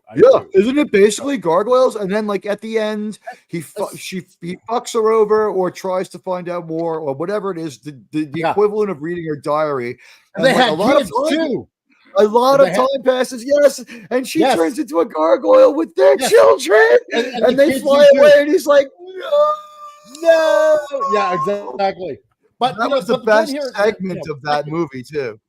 It was so good. But back in the day, this was the thing, right? Because back here, Disney took risks. Here's a gargoyle show. This is like totally out of Disney's wheelhouse. And, it is, somewhat kind of, dark for a kid's show. And, but it worked, right? It totally 100% worked. Knobs and Broomsticks has fucking Angela Murder, She Wrote Lansbury and Yahtzees. They've gone dark before. Yes. Black Hole. Like we just mentioned before. That was a darker film. Yeah. Exactly. That was a time when kids weren't spoken down to. You presented material that kind of raised people up intellectually. Like you made them consider new possibilities, new ideas. You didn't dumb it down and spoon feed people. That's right. Disney still has not. So Disney still has not killed off a character on screen the way they kill off Anthony Perkins in fucking Black Hole either. Yeah. Not civilian. That is one of the best deaths that Disney gave us anywhere, anytime, absolutely ever before. No one loses an arm in 3 Star Wars movies, but fucking Psycho, he gets a fucking stomach. But Maximilian did shred that guy there. Yes. That's what I'm talking about. Exactly. And then that ambiguous ending. Egg beater blade. It goes right through his satchel into his stomach and out his back. And he's like, because he's the one who thinks they can negotiate with the Nazi space zombies. That's right. So this goal eventually accomplished when New York billionaire David Xanatos, by Jonathan Franks, builds a skyscraper and builds their home on top its roof. Goliath and his fellow survivors, Hudson, Ed Asner, he was, oh man, I miss him. He's such a good voice. Brooklyn by Jeff Bennett, Lexington by Advos Hernandez, Broadway by Bill Gabberbake, and their pet Bronx, all of whom took their modern day monikers from various city landmarks, awakened to find themselves in a world completely unfamiliar to them. Understandably confused and also seeking to use their supernatural abilities for good, the Gargoyles proceed to receive assistance in acclimating from police detective Liza Maza, by Sally Richardson, who helps both teach the newcomers the ways of the world and direct their powers towards the villains who deserve it. So, you know what? And here's the thing, because what was I believe? Yeah, she was Hispanic or something like that. And even back then we didn't care. Yeah, it was a bit of diversity, and oh god, and I hate using that word, God, because it wasn't forced. Exactly. Thank you. It was more organic, if you will. It's not forced. It just was, and it works. And it works. Yep. Yeah, because it wasn't slapped in your face with a big long schlong of diversity saying, "Oh, here." Also, the intended audience. Nobody talked about it back then. Nobody said, "Oh, here's our new diverse cast." It's like nobody cared. Nobody cared. Nobody talked about it. It just was. Exactly. Your target audience was like 10 to 16, with everybody else able to enjoy it without, say, being offended or annoyed or thinking it was overly dumb. So this was kind of like they're trying to do fun for the whole family. And oh my God, it looked like the real world. It wasn't like a bunch of diverse females find some white gargoyles and help them overcome their problem. You know what I mean? Like, it's like some of the characters proportionate to what we see in reality were what we see in reality. Oh my God. What a crazy, rational, pragmatic idea. Gives some more trivia. Late 70s to early 80s. Dark Disney, Something Wicked Comes His Way, Black Cauldron, Watcher in the Woods. And Something Wicked was by Buena Vista Pictures. Oh, okay. Yeah, they used to be. I could save my fingers here. I was just going to type this to Ray, but yeah, the thing that Disney had that was smarter was when they had a movie that wasn't too Disney, that was a little weird, that was slightly sketch. They released it under Touchstone Pictures. Down and Out in Beverly Hills is not a Disney movie. Like, people would not have been happy with that movie having a Disney name. And there's a bunch of Touchstone movies, and Roger Rabbit might even be one of them. I don't fucking remember, to be honest with you. No, someone else. Okay, but anyway, there's a bunch of Touchstone movies, and like they're a little different than a Disney movie, so that people would know the difference. And like they made sure you knew it was a Touchstone movie, and all they did was put up some money for an idea. Now that they're trying to fly too big of a flag, it's like, yeah, we have a little rainbow section on our Disney flags. Like, you can't really mix and match that together, guys. That's right. So originally running from 1994 to 97 for a total of 3 seasons, the series' first 2 seasons would receive critical and commercial success, with Gargoyles to this day still receiving mention amidst conversations and debates regarding the West's best animated productions. However, the last season would not be privy to the same acclaim, as thanks to a combination of many of its original writers having moved on to new projects, thanks to their belief that the series would soon face cancellation and a surprise renewal from Disney based on their need to fill the then newly acquired ABC Saturday morning cartoon block. Gargoyles' 3rd season, subtitled The Goliath Chronicles, yeah, I remember when that happened, had largely gone down in history as an absolute disaster. It was actually, because let's just say something. If you watch this show when you were 10 and this thing is still progressing, as your intellectual capacity increases and you stay with it, like, you were able to see that the product dropped off. Like, the 16-year-olds were like, this show is better when I was 10. And they had the 6-year-old episodes to watch from when they were 10 and say, yeah, like, I still think that this is fairly good, but like, this is garbage. And I guess Transformers fans saw several iterations of their show where they could say that at different times too. Would that be fair? Yeah, that'd be fair. But I wouldn't say in the original 80 series. I think just as they tried to do every new iteration, I wonder if after a while, it just I would say both. Both In their initial seasons, both are about as good, though. Both ideas are good. The thing is, Transformers blew up. This, I don't think they realized that what happened. I think was it builds like a wave, and by season 3, it just is well regarded, and people are like, "Oh, have you seen this show, Gargoyles?" Like that's how I saw it. Like my friend was like, "Oh, I DVR'd this show. It's called Gargoyles." We used to have these things called DVRs on our cable boxes, and I was like, "Okay, yeah, what is it?" And he's like, "Oh, it's got a lot of Star Trek people, like Riker's in it and Worf is in it. You'll dig it." And I'm like, "What is it?" He's like, "It's a cartoon about gargoyles." I'm like, whatever. And it's like, and that's kind of how it was pitched to me, right, by a couple of buddies, and I started watching it with them. It's like, "Oh, you won't believe who's in this, right? It's got yada yada yada. These guys in it, from Star Trek." I'm like, "What? Really?" And at the end of the show, you're like, "That wasn't kidding me." At the end, you're like, that was by far the greatest thing ever. Like, it wasn't mind shaking or like mind numbing, mind blowing or anything, but it wasn't dumb. I was entertained. And while I hung out with these gargoyles, I cared about what happened to them and I had fun. So while it was by no means in any way profound, it was very successful entertainment, in my opinion. But like you said, you were entertained. That's the main thing. Exactly. That's the main point. More than just entertained, there was a little more than just key jangle entertainment. Like I also I cared about the gargoyles, and I cared about the people who cared about the gargoyles a little bit. And I was like older, like when this show came on. I was born in 1653, so I was like back in my 460s. I was a little bit more naive, and I would wax poetic about stuff like that.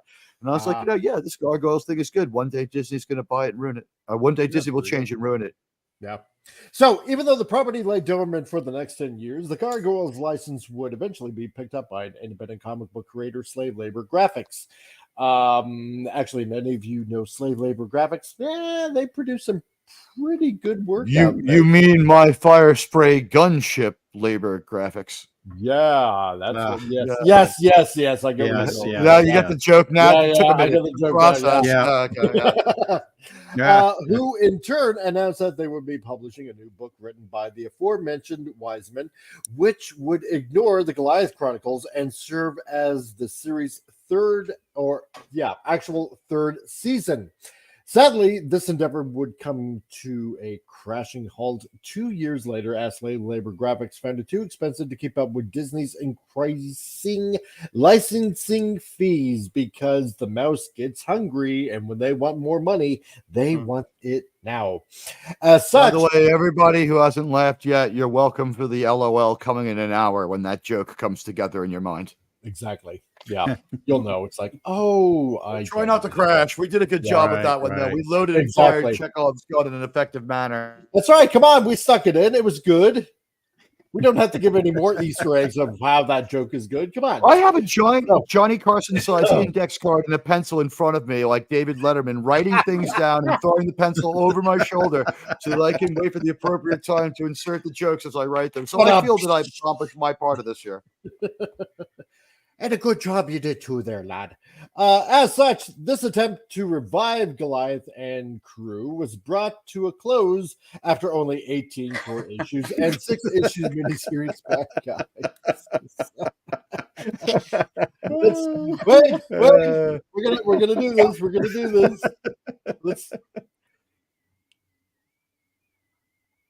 Nice card. There it is. Yeah. That's card 2.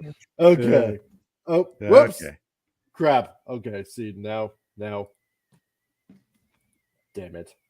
See, now we lost the news. And Hell Titan, how's it going, dude? There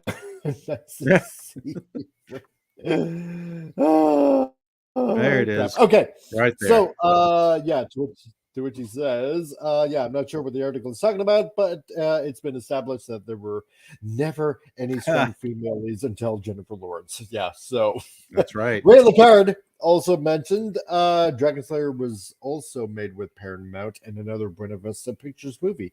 Oh, yeah, with right.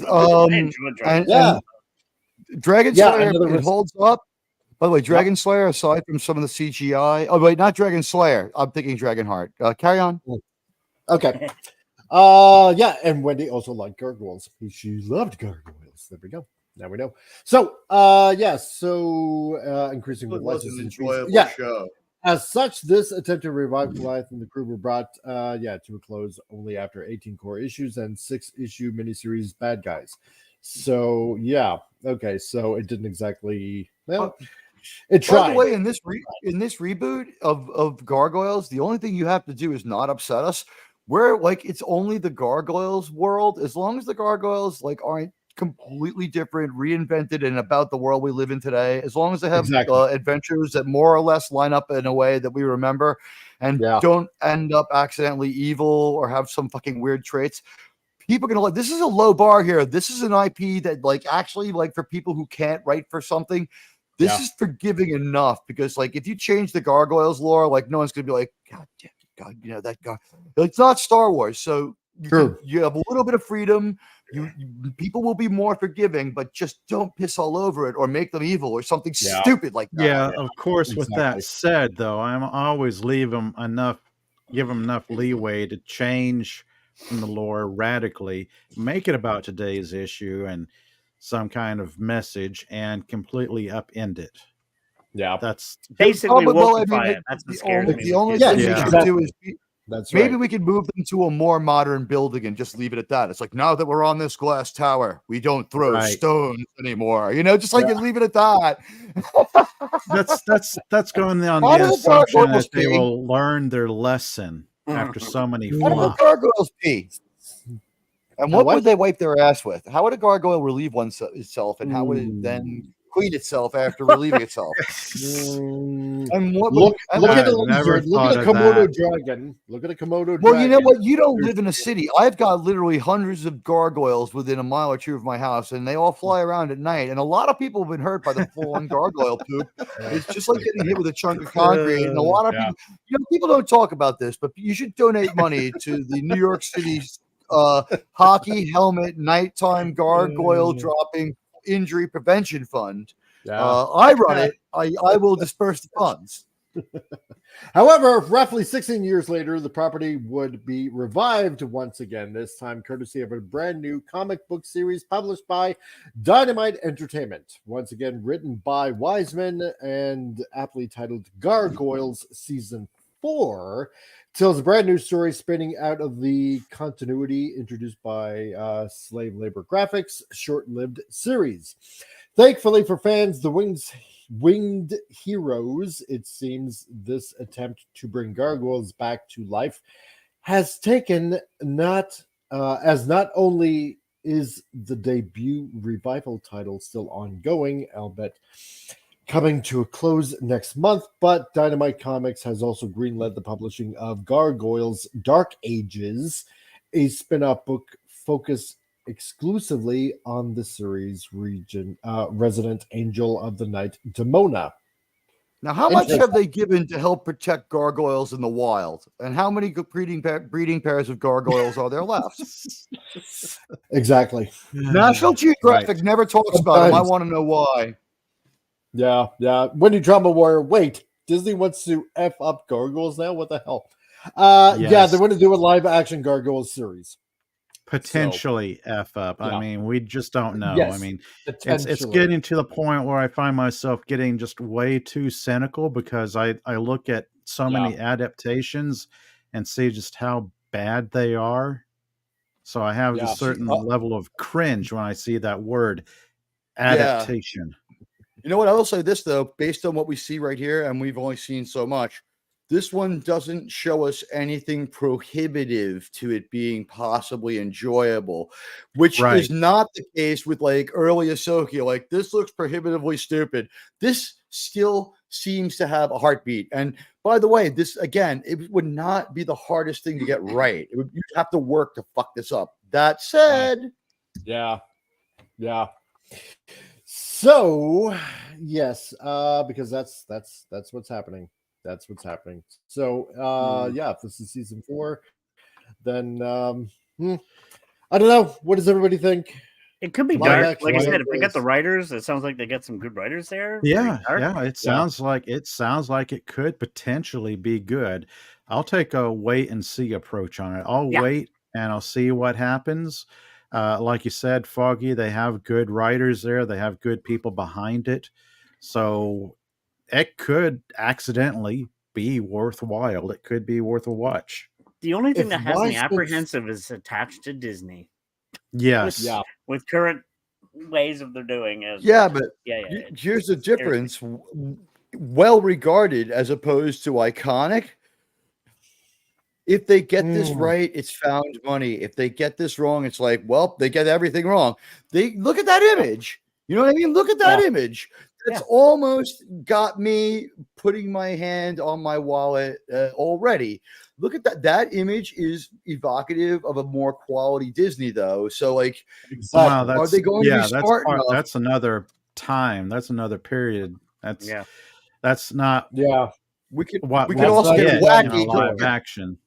And everything's on the table, kids, because we know Disney. We could get wacky gargoyles with Steve Carell. We could get the original cast back, or we could get subversive gargoyles where they're evil and kill people with the show being unaware of it. In fact, it's immoral. That's true. I mean, this is 30 years ago, and lots have changed over the years, right? So, by the way, with CGI and live action, this looks very doable. We've seen this kind of rendering for a very long time in CGI. This could be like very helpful for a company in the kind of trouble Disney is. Just don't. This is just ready to go. Just make a nice story about how they're heroic. Boom. It is, and don't gender swap anybody. Oh God! or just have some new gargoyles and only a couple of the old ones giving them guidance. It's been a while. How long does a stone creature? What's the lifespan of a gargoyle? The ones in Europe are only 600 or 700 years old. They can move on to the next generation. Right. So let's see. Wendy Trauma Warrior also says, "I'm getting tired, but being hopeful, because it's ended in disappointment too many times." Yes, right. I agree. Lost Wanderer. So, are they going to introduce a gargoyle that that has broken and goes by Mulvaney now? Dude, that's the only thing they could do to ruin it. God. We have to phrase it the way we did because of their track record. But I think I'm being very fair when I say this idea isn't the worst, and they would have to make several mistakes in a row and try a little hard to fuck it up. Just make them heroic. Yeah. Don't try to say too much. Be self-aware. Like, you're not going to change people's you don't need to make a statement with your Gargoyles movie. Just make some money. True. That can be the statement that you can enjoy the movie. So what do we do it this way? Let's because obviously there's no release date whatsoever. We don't know who's going to be in it. We don't know who's going to be producing. That's what I tell all my dates, baby. Yes. There you go. So let's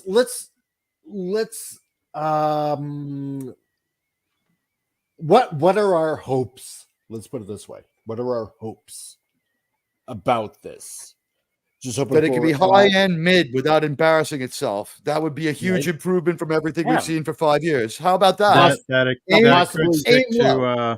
it could stick to source material and give us a good live action representation of what we've seen in the past and enjoyed. So basically, that Weiss comes back. Damn, I love you, but you're talking crazy.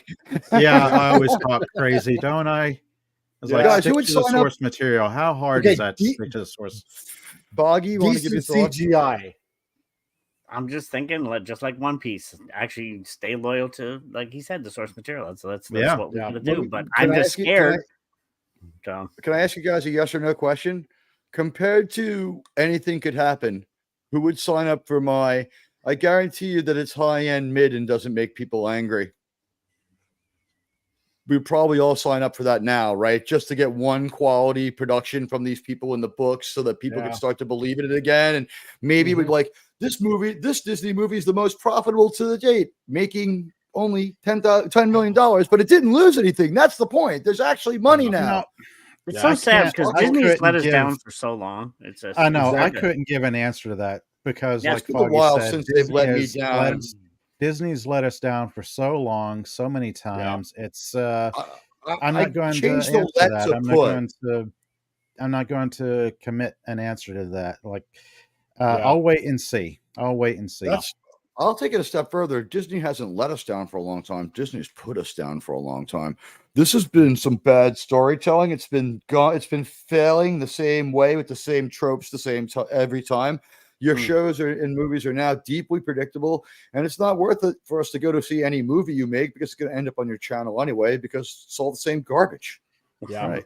Right. Now, whether it's Marvel, make this move, don't try to do too much with this goddamn movie and make it okay, and let the gargoyles be good at the end of the movie. Let them still be good. Don't fuck them up and don't have them fuck people over. Now, if they were to produce a decent story just like the original back in 1994, who here would? And I think this, this question is going to be obvious. Who wants the original voice actors back? Michael Dorn's voice is still fun. Yeah. Jonathan Frakes' voice is still fun. No, wait. I don't think it was Michael Dorn. It wasn't Michael Dorn. It was Keith David.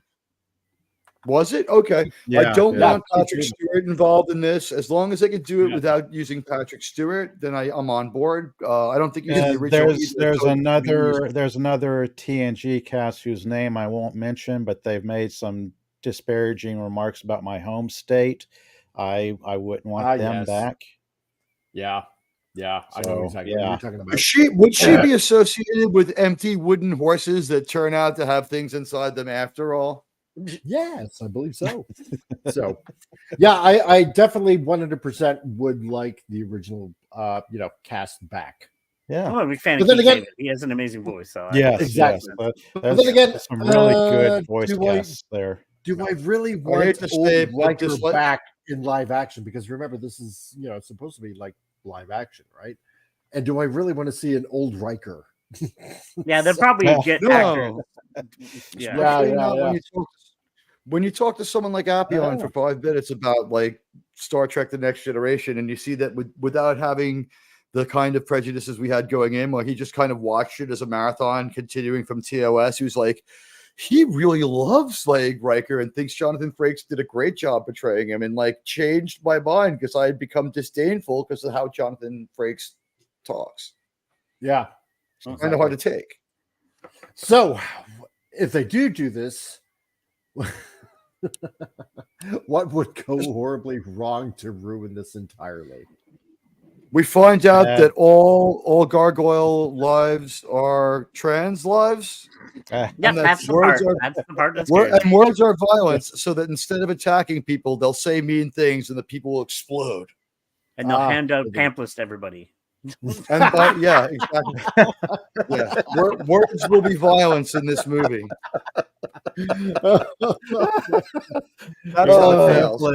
Move along. Here's a pamphlet. Move along. Also, another good way to sabotage it would be keep changing the story every couple of months and reshoot the whole movie. Then change your mind, throw up your hands in frustration, blame the fans ahead of time, knowing it's going to be bad, and then tape all 5 failed movies together and call it a film.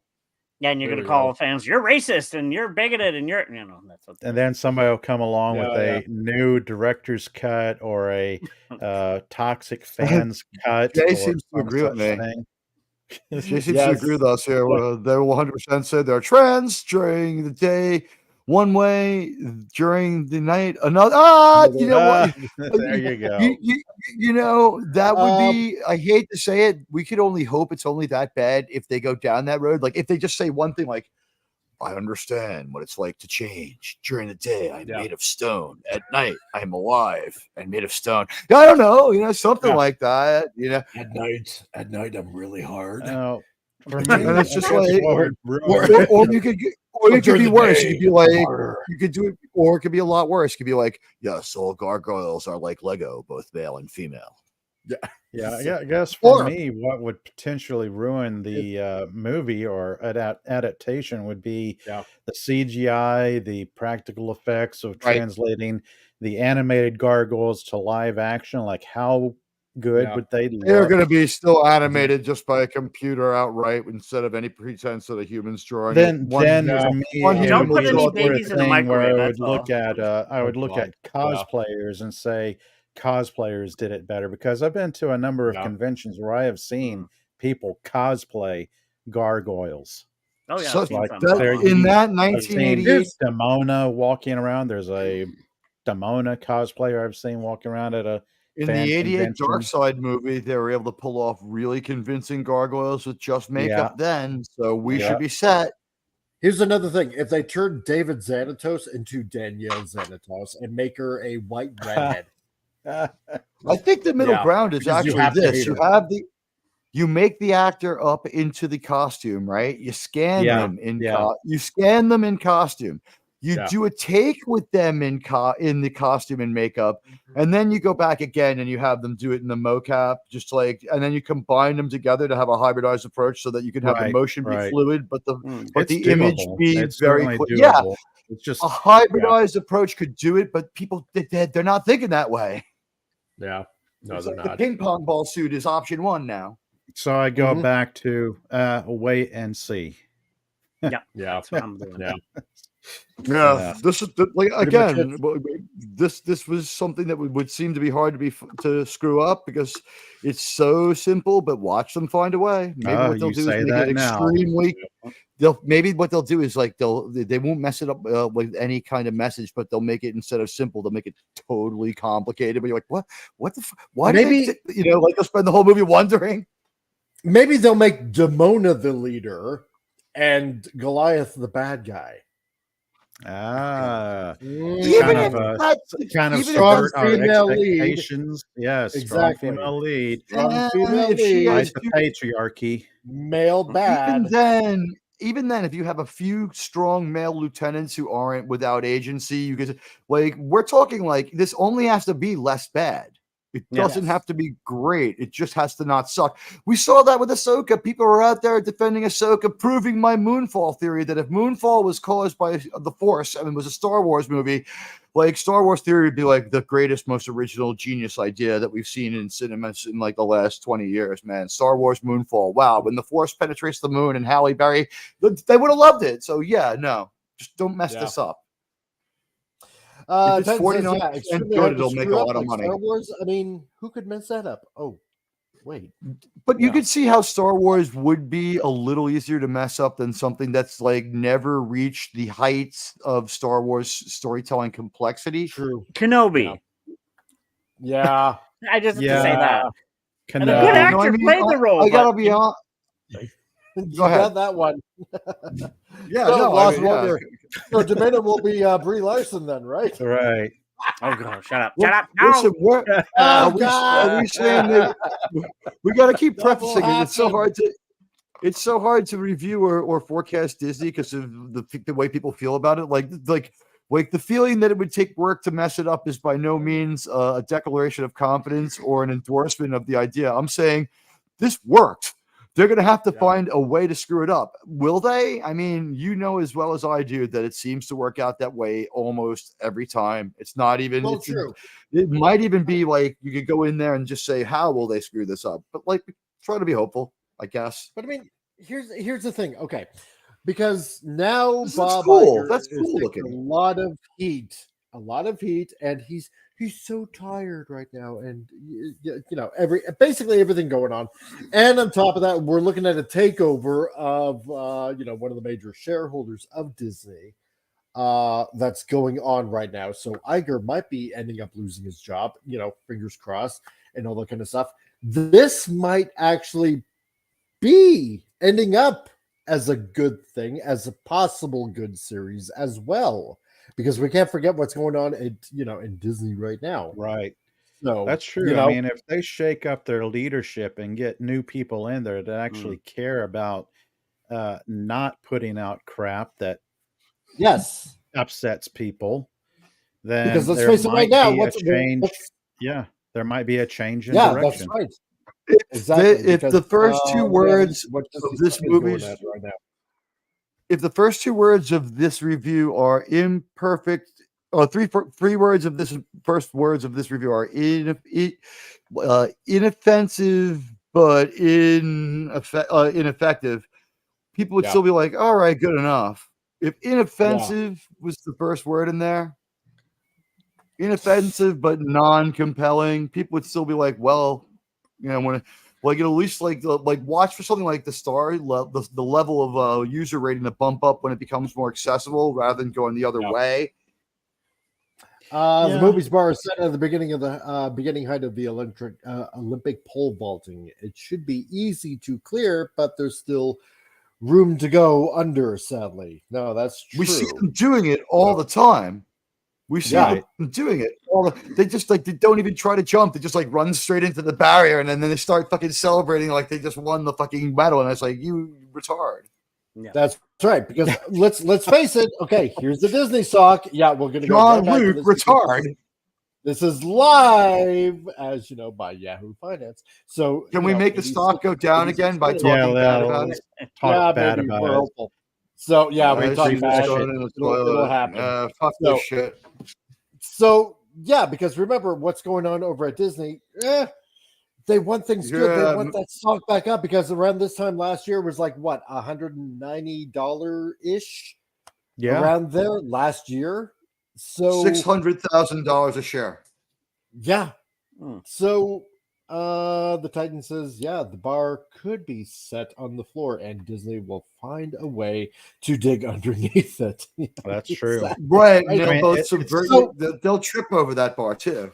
Exactly. So the only way to get that stock back to where it was like back in the good old days is to give the fans what we want. Exactly. Give the fans what they want. So if they really want to go through with this, with Gargoyles, then they're gonna have to make a winner of a show. They're going to have to because they've had so many losers. That's on right. TV. They've had one loser show after another. Yep. Not to mention their park has all attractions and very few rides. How about you build a few fucking rides at that park so people could have fun there rather than playing Dodge the Alligator at the fucking movie night? Didn't they shut down their Star Wars themed hotel because it was just so I heard bad. about that, Yeah. You know, I wish you hadn't brought that up because I never got to go on that. And that, you know what? I guess I'll put in for my refund, but I had, still have to pay the interest on that credit card bill that I ran up to secure the room there for myself. Fortunately, it was just going to be me, but I was looking forward to seeing Ray and LARPing, and now I have to go to my grave knowing that won't happen. Well, you can go to any Comic-Con or whatever and see plenty of Ray cosplayers. I just want to say the only two windowless buildings I know of in the world are the Galactic Star Cruiser and the CIA headquarters in Langley, Virginia. Exactly. So with what's going on over there, we just gonna hope that the stockholders are saying, you know what, Bob, you suck, you're out of here. We're just gonna give this to somebody that actually wants to make money in this company. And by doing that, we're going to be bringing back maybe some old writers that actually knew what they were doing, produced really awesome, good content the way it was back in the day, so to speak, like maybe 30 years ago or something like that. And let's start producing and making some more fun crap. That's the way. We have a great idea for a new movie. We have a great idea for a new movie, boss. It's Animal Farm, but with our characters and a happy ending where the animals prevail. Oh my God. Yeah, it opens up with Mickey Mouse singing the Communist International song. You're gonna love it, boss. And they all become vegan. What's that, Pop? They could do that, and it still might take a year or two to turn things around. I mean, the ship is headed for the iceberg, so to speak, and it's like, well, do we want to turn around and do a 180, or do we like full steam ahead? Yeah. Exactly. Does anybody remember the day Disney was if there's an iceberg ahead, you're gonna hit it no matter what. A quality name, something that you could trust. It was a quality product. Yeah.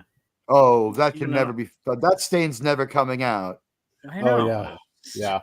They're done. No, because I remember in Calgary for the longest time in Chinook Center. It's like one of the biggest malls in Calgary. They had the Disney store there.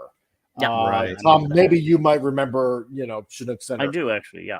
Yeah, and they had the Disney store there for like the longest time, like probably maybe a good 20 years or something like that. A long, long time. 25 years probably, if not longer. And that's been gone for probably a good 5 years now. It's just non-existent. Nowhere in the city there is a Disney store anymore. It's not. And going back to what Foggy said, it used to be a quality name. Yeah, not anymore because nobody's interested. Nobody wants to see a dude with a mustache dressed in a princess outfit. Well, look, they had two of the biggest IPs in the world in Star Wars and Marvel, and they ended up messing them up. Two of the biggest. Yes. When you mess up that, there's something wrong. When you can't handle two franchises that are money waiting to be printed. Yeah. Just like George Marvel, said. Marvel, Star Wars, Indiana Jones. It's like everything they have, they've done the anti-Midas touch to. It's just, exactly. Another current rumor is with Daredevil Born Again that that's right. Yes, and then they burned the season. That he doesn't show up until episode 4. Plus, on top of that, it was just so bad that they canceled all of the episodes, like all 9 episodes. Yeah, they're sending it back to new episodes. The editing and post-op. How bad is it when you fire Mike? The writing your fucking staff? rumor that Mike, you said it first. You were reporting the fucking rumors. That is the rumor. That is the rumor that's going Mike, on. Mike, you heard it here first from Mike Warber, ladies and gentlemen. He had an inkling that there was something wrong with fucking with Daredevil. Yep, that all 9 episodes were canceled. They were gonna do the fix. Alright, he knows Ryan Reynolds. Yeah, or that too. Yeah, you never know. Went to high school with him. So, well, he is a maritimer all the way from Nova Scotia. So, but yeah. You can't. You're just throwing away money. You're throwing it away. You can't constantly do that. Yeah. Exactly. God. Bad corporation. Deliberately. They are deliberately making these franchises bad. They think people are going to be excited about what they're putting out. They think people will be excited about their changes to the character, changes to the story, but people in whole are rejecting it.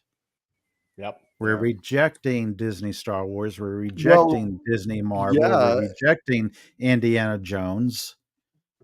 As the Lost Wanderers comment goes, it's like Taco Bell, the end product's both the same. Like, we're cutting out the middleman here. I think at this point, it's just going right from the grill into the trash.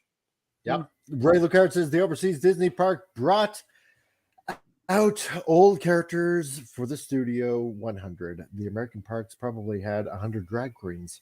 Yeah, they probably wasn't enough. Actually, the 100 drag queen initiative was scrapped as too small thinking, and what they did was they just simply didn't allow anyone in the park dressed in gender appropriate clothes for 2 weeks to really cleanse the park of any hetero energy.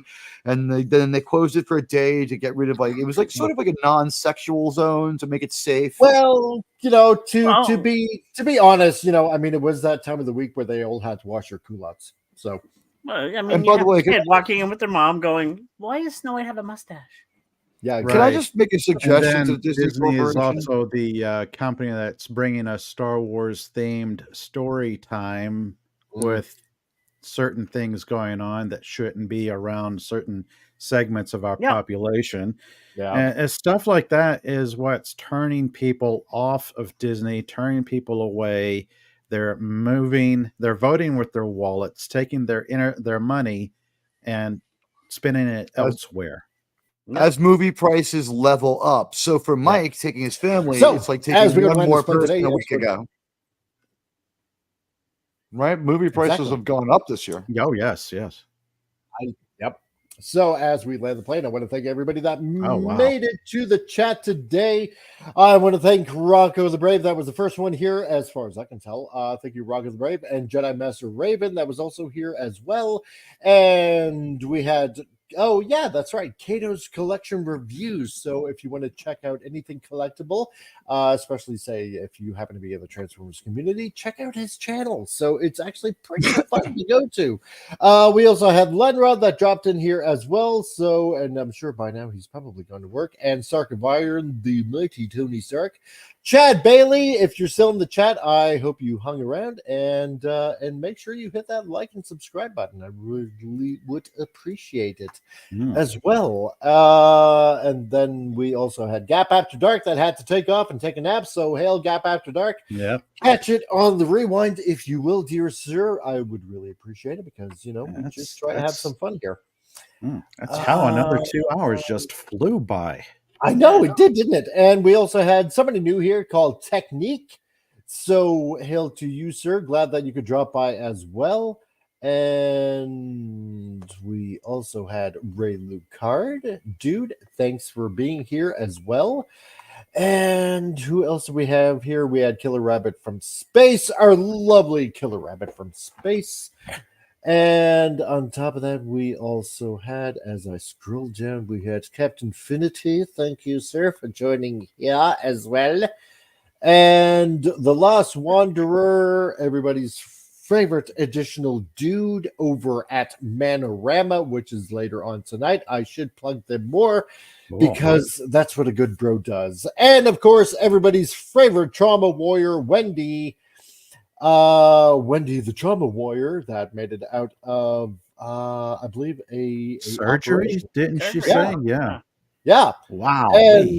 And we had the Titan as well, everybody's favorite Titan, the Titan, that made it here. And I think I pretty much caught everybody. So as we are wrapping up, Foggy Brains, what do you have going on, dear sir? Oh, just keeping busy, more videos. Always check on Fridays for the YouTube and the TikTok for me being extra stupid. And one thing, a difference about TikTok and YouTube, I will say the copyrights. You can do so much more on TikTok. Yeah, that is true. They hit you so bad on copyright. Ooh, there's 5 seconds of a sound. That's stop. Dent over. Anyway, yes. Okay. Thanks in the chat, guys. Yeah, I'll do that in there. Ranker Steve's man around. That's right. No problem. So if you want a good man show, go check out Ranker Steve and Manorama. Killer Rabbit. Yes, my fur is quite shiny and soft. Oh, I just want to pet their heads. I know. Aw. Until he rips your throat out. So exactly. Like Rabbit's dynamite. That's right. Admiral Teague, what do you got going on, my dude? Hey, my name's Admiral Teague. I'll be back on Thursday with episode 8 of Yellowstone 1923. It's looking like it's going to be a good time for that one. I'm enjoying that show a lot. That one is not really a review. It's just a live watch along with my fans. If you've subscribed to me, I thank you, but please check to see that you're still subscribed, because I've been meeting people who've told me how much they like my content and how they had subscribed to me. And I was like, oh, wow, what upload did you like the most or whatever? And they're like, let me look. And they're like, oh my God, let me resubscribe to you. So that's a real thing. Doomcox had at the beginning of every one of his last 5 videos. I had a 225 subscriber night, which was great, and I thank everyone. But YouTube took 170 of you back from me. So if I get a few more back, please check and see if you're still liked and subscribed. And I also have Saving Star Trek on Friday and Sundays. We talk Star Trek, sci-fi, Star Wars, and pop culture. Nice. Very cool. Very, very cool. Pop culture. Well, I'll take that gain of subs, but yeah, the part where they jerked me around and had me like over the line to monetization and then back down to like flirting with it. That kind of sucked, but yeah, I will take the influx of subs, and I would try just as hard for 2 of you as for 200.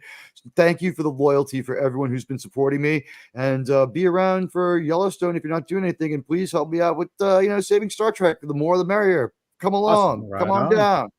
On. Pop Culture Republic. What do you got going on here? Finalizing my notes for my future review of ISOM #1. Future live streams will be going back to the wonderful world of K-dramas and talking about a few new ones I've come across.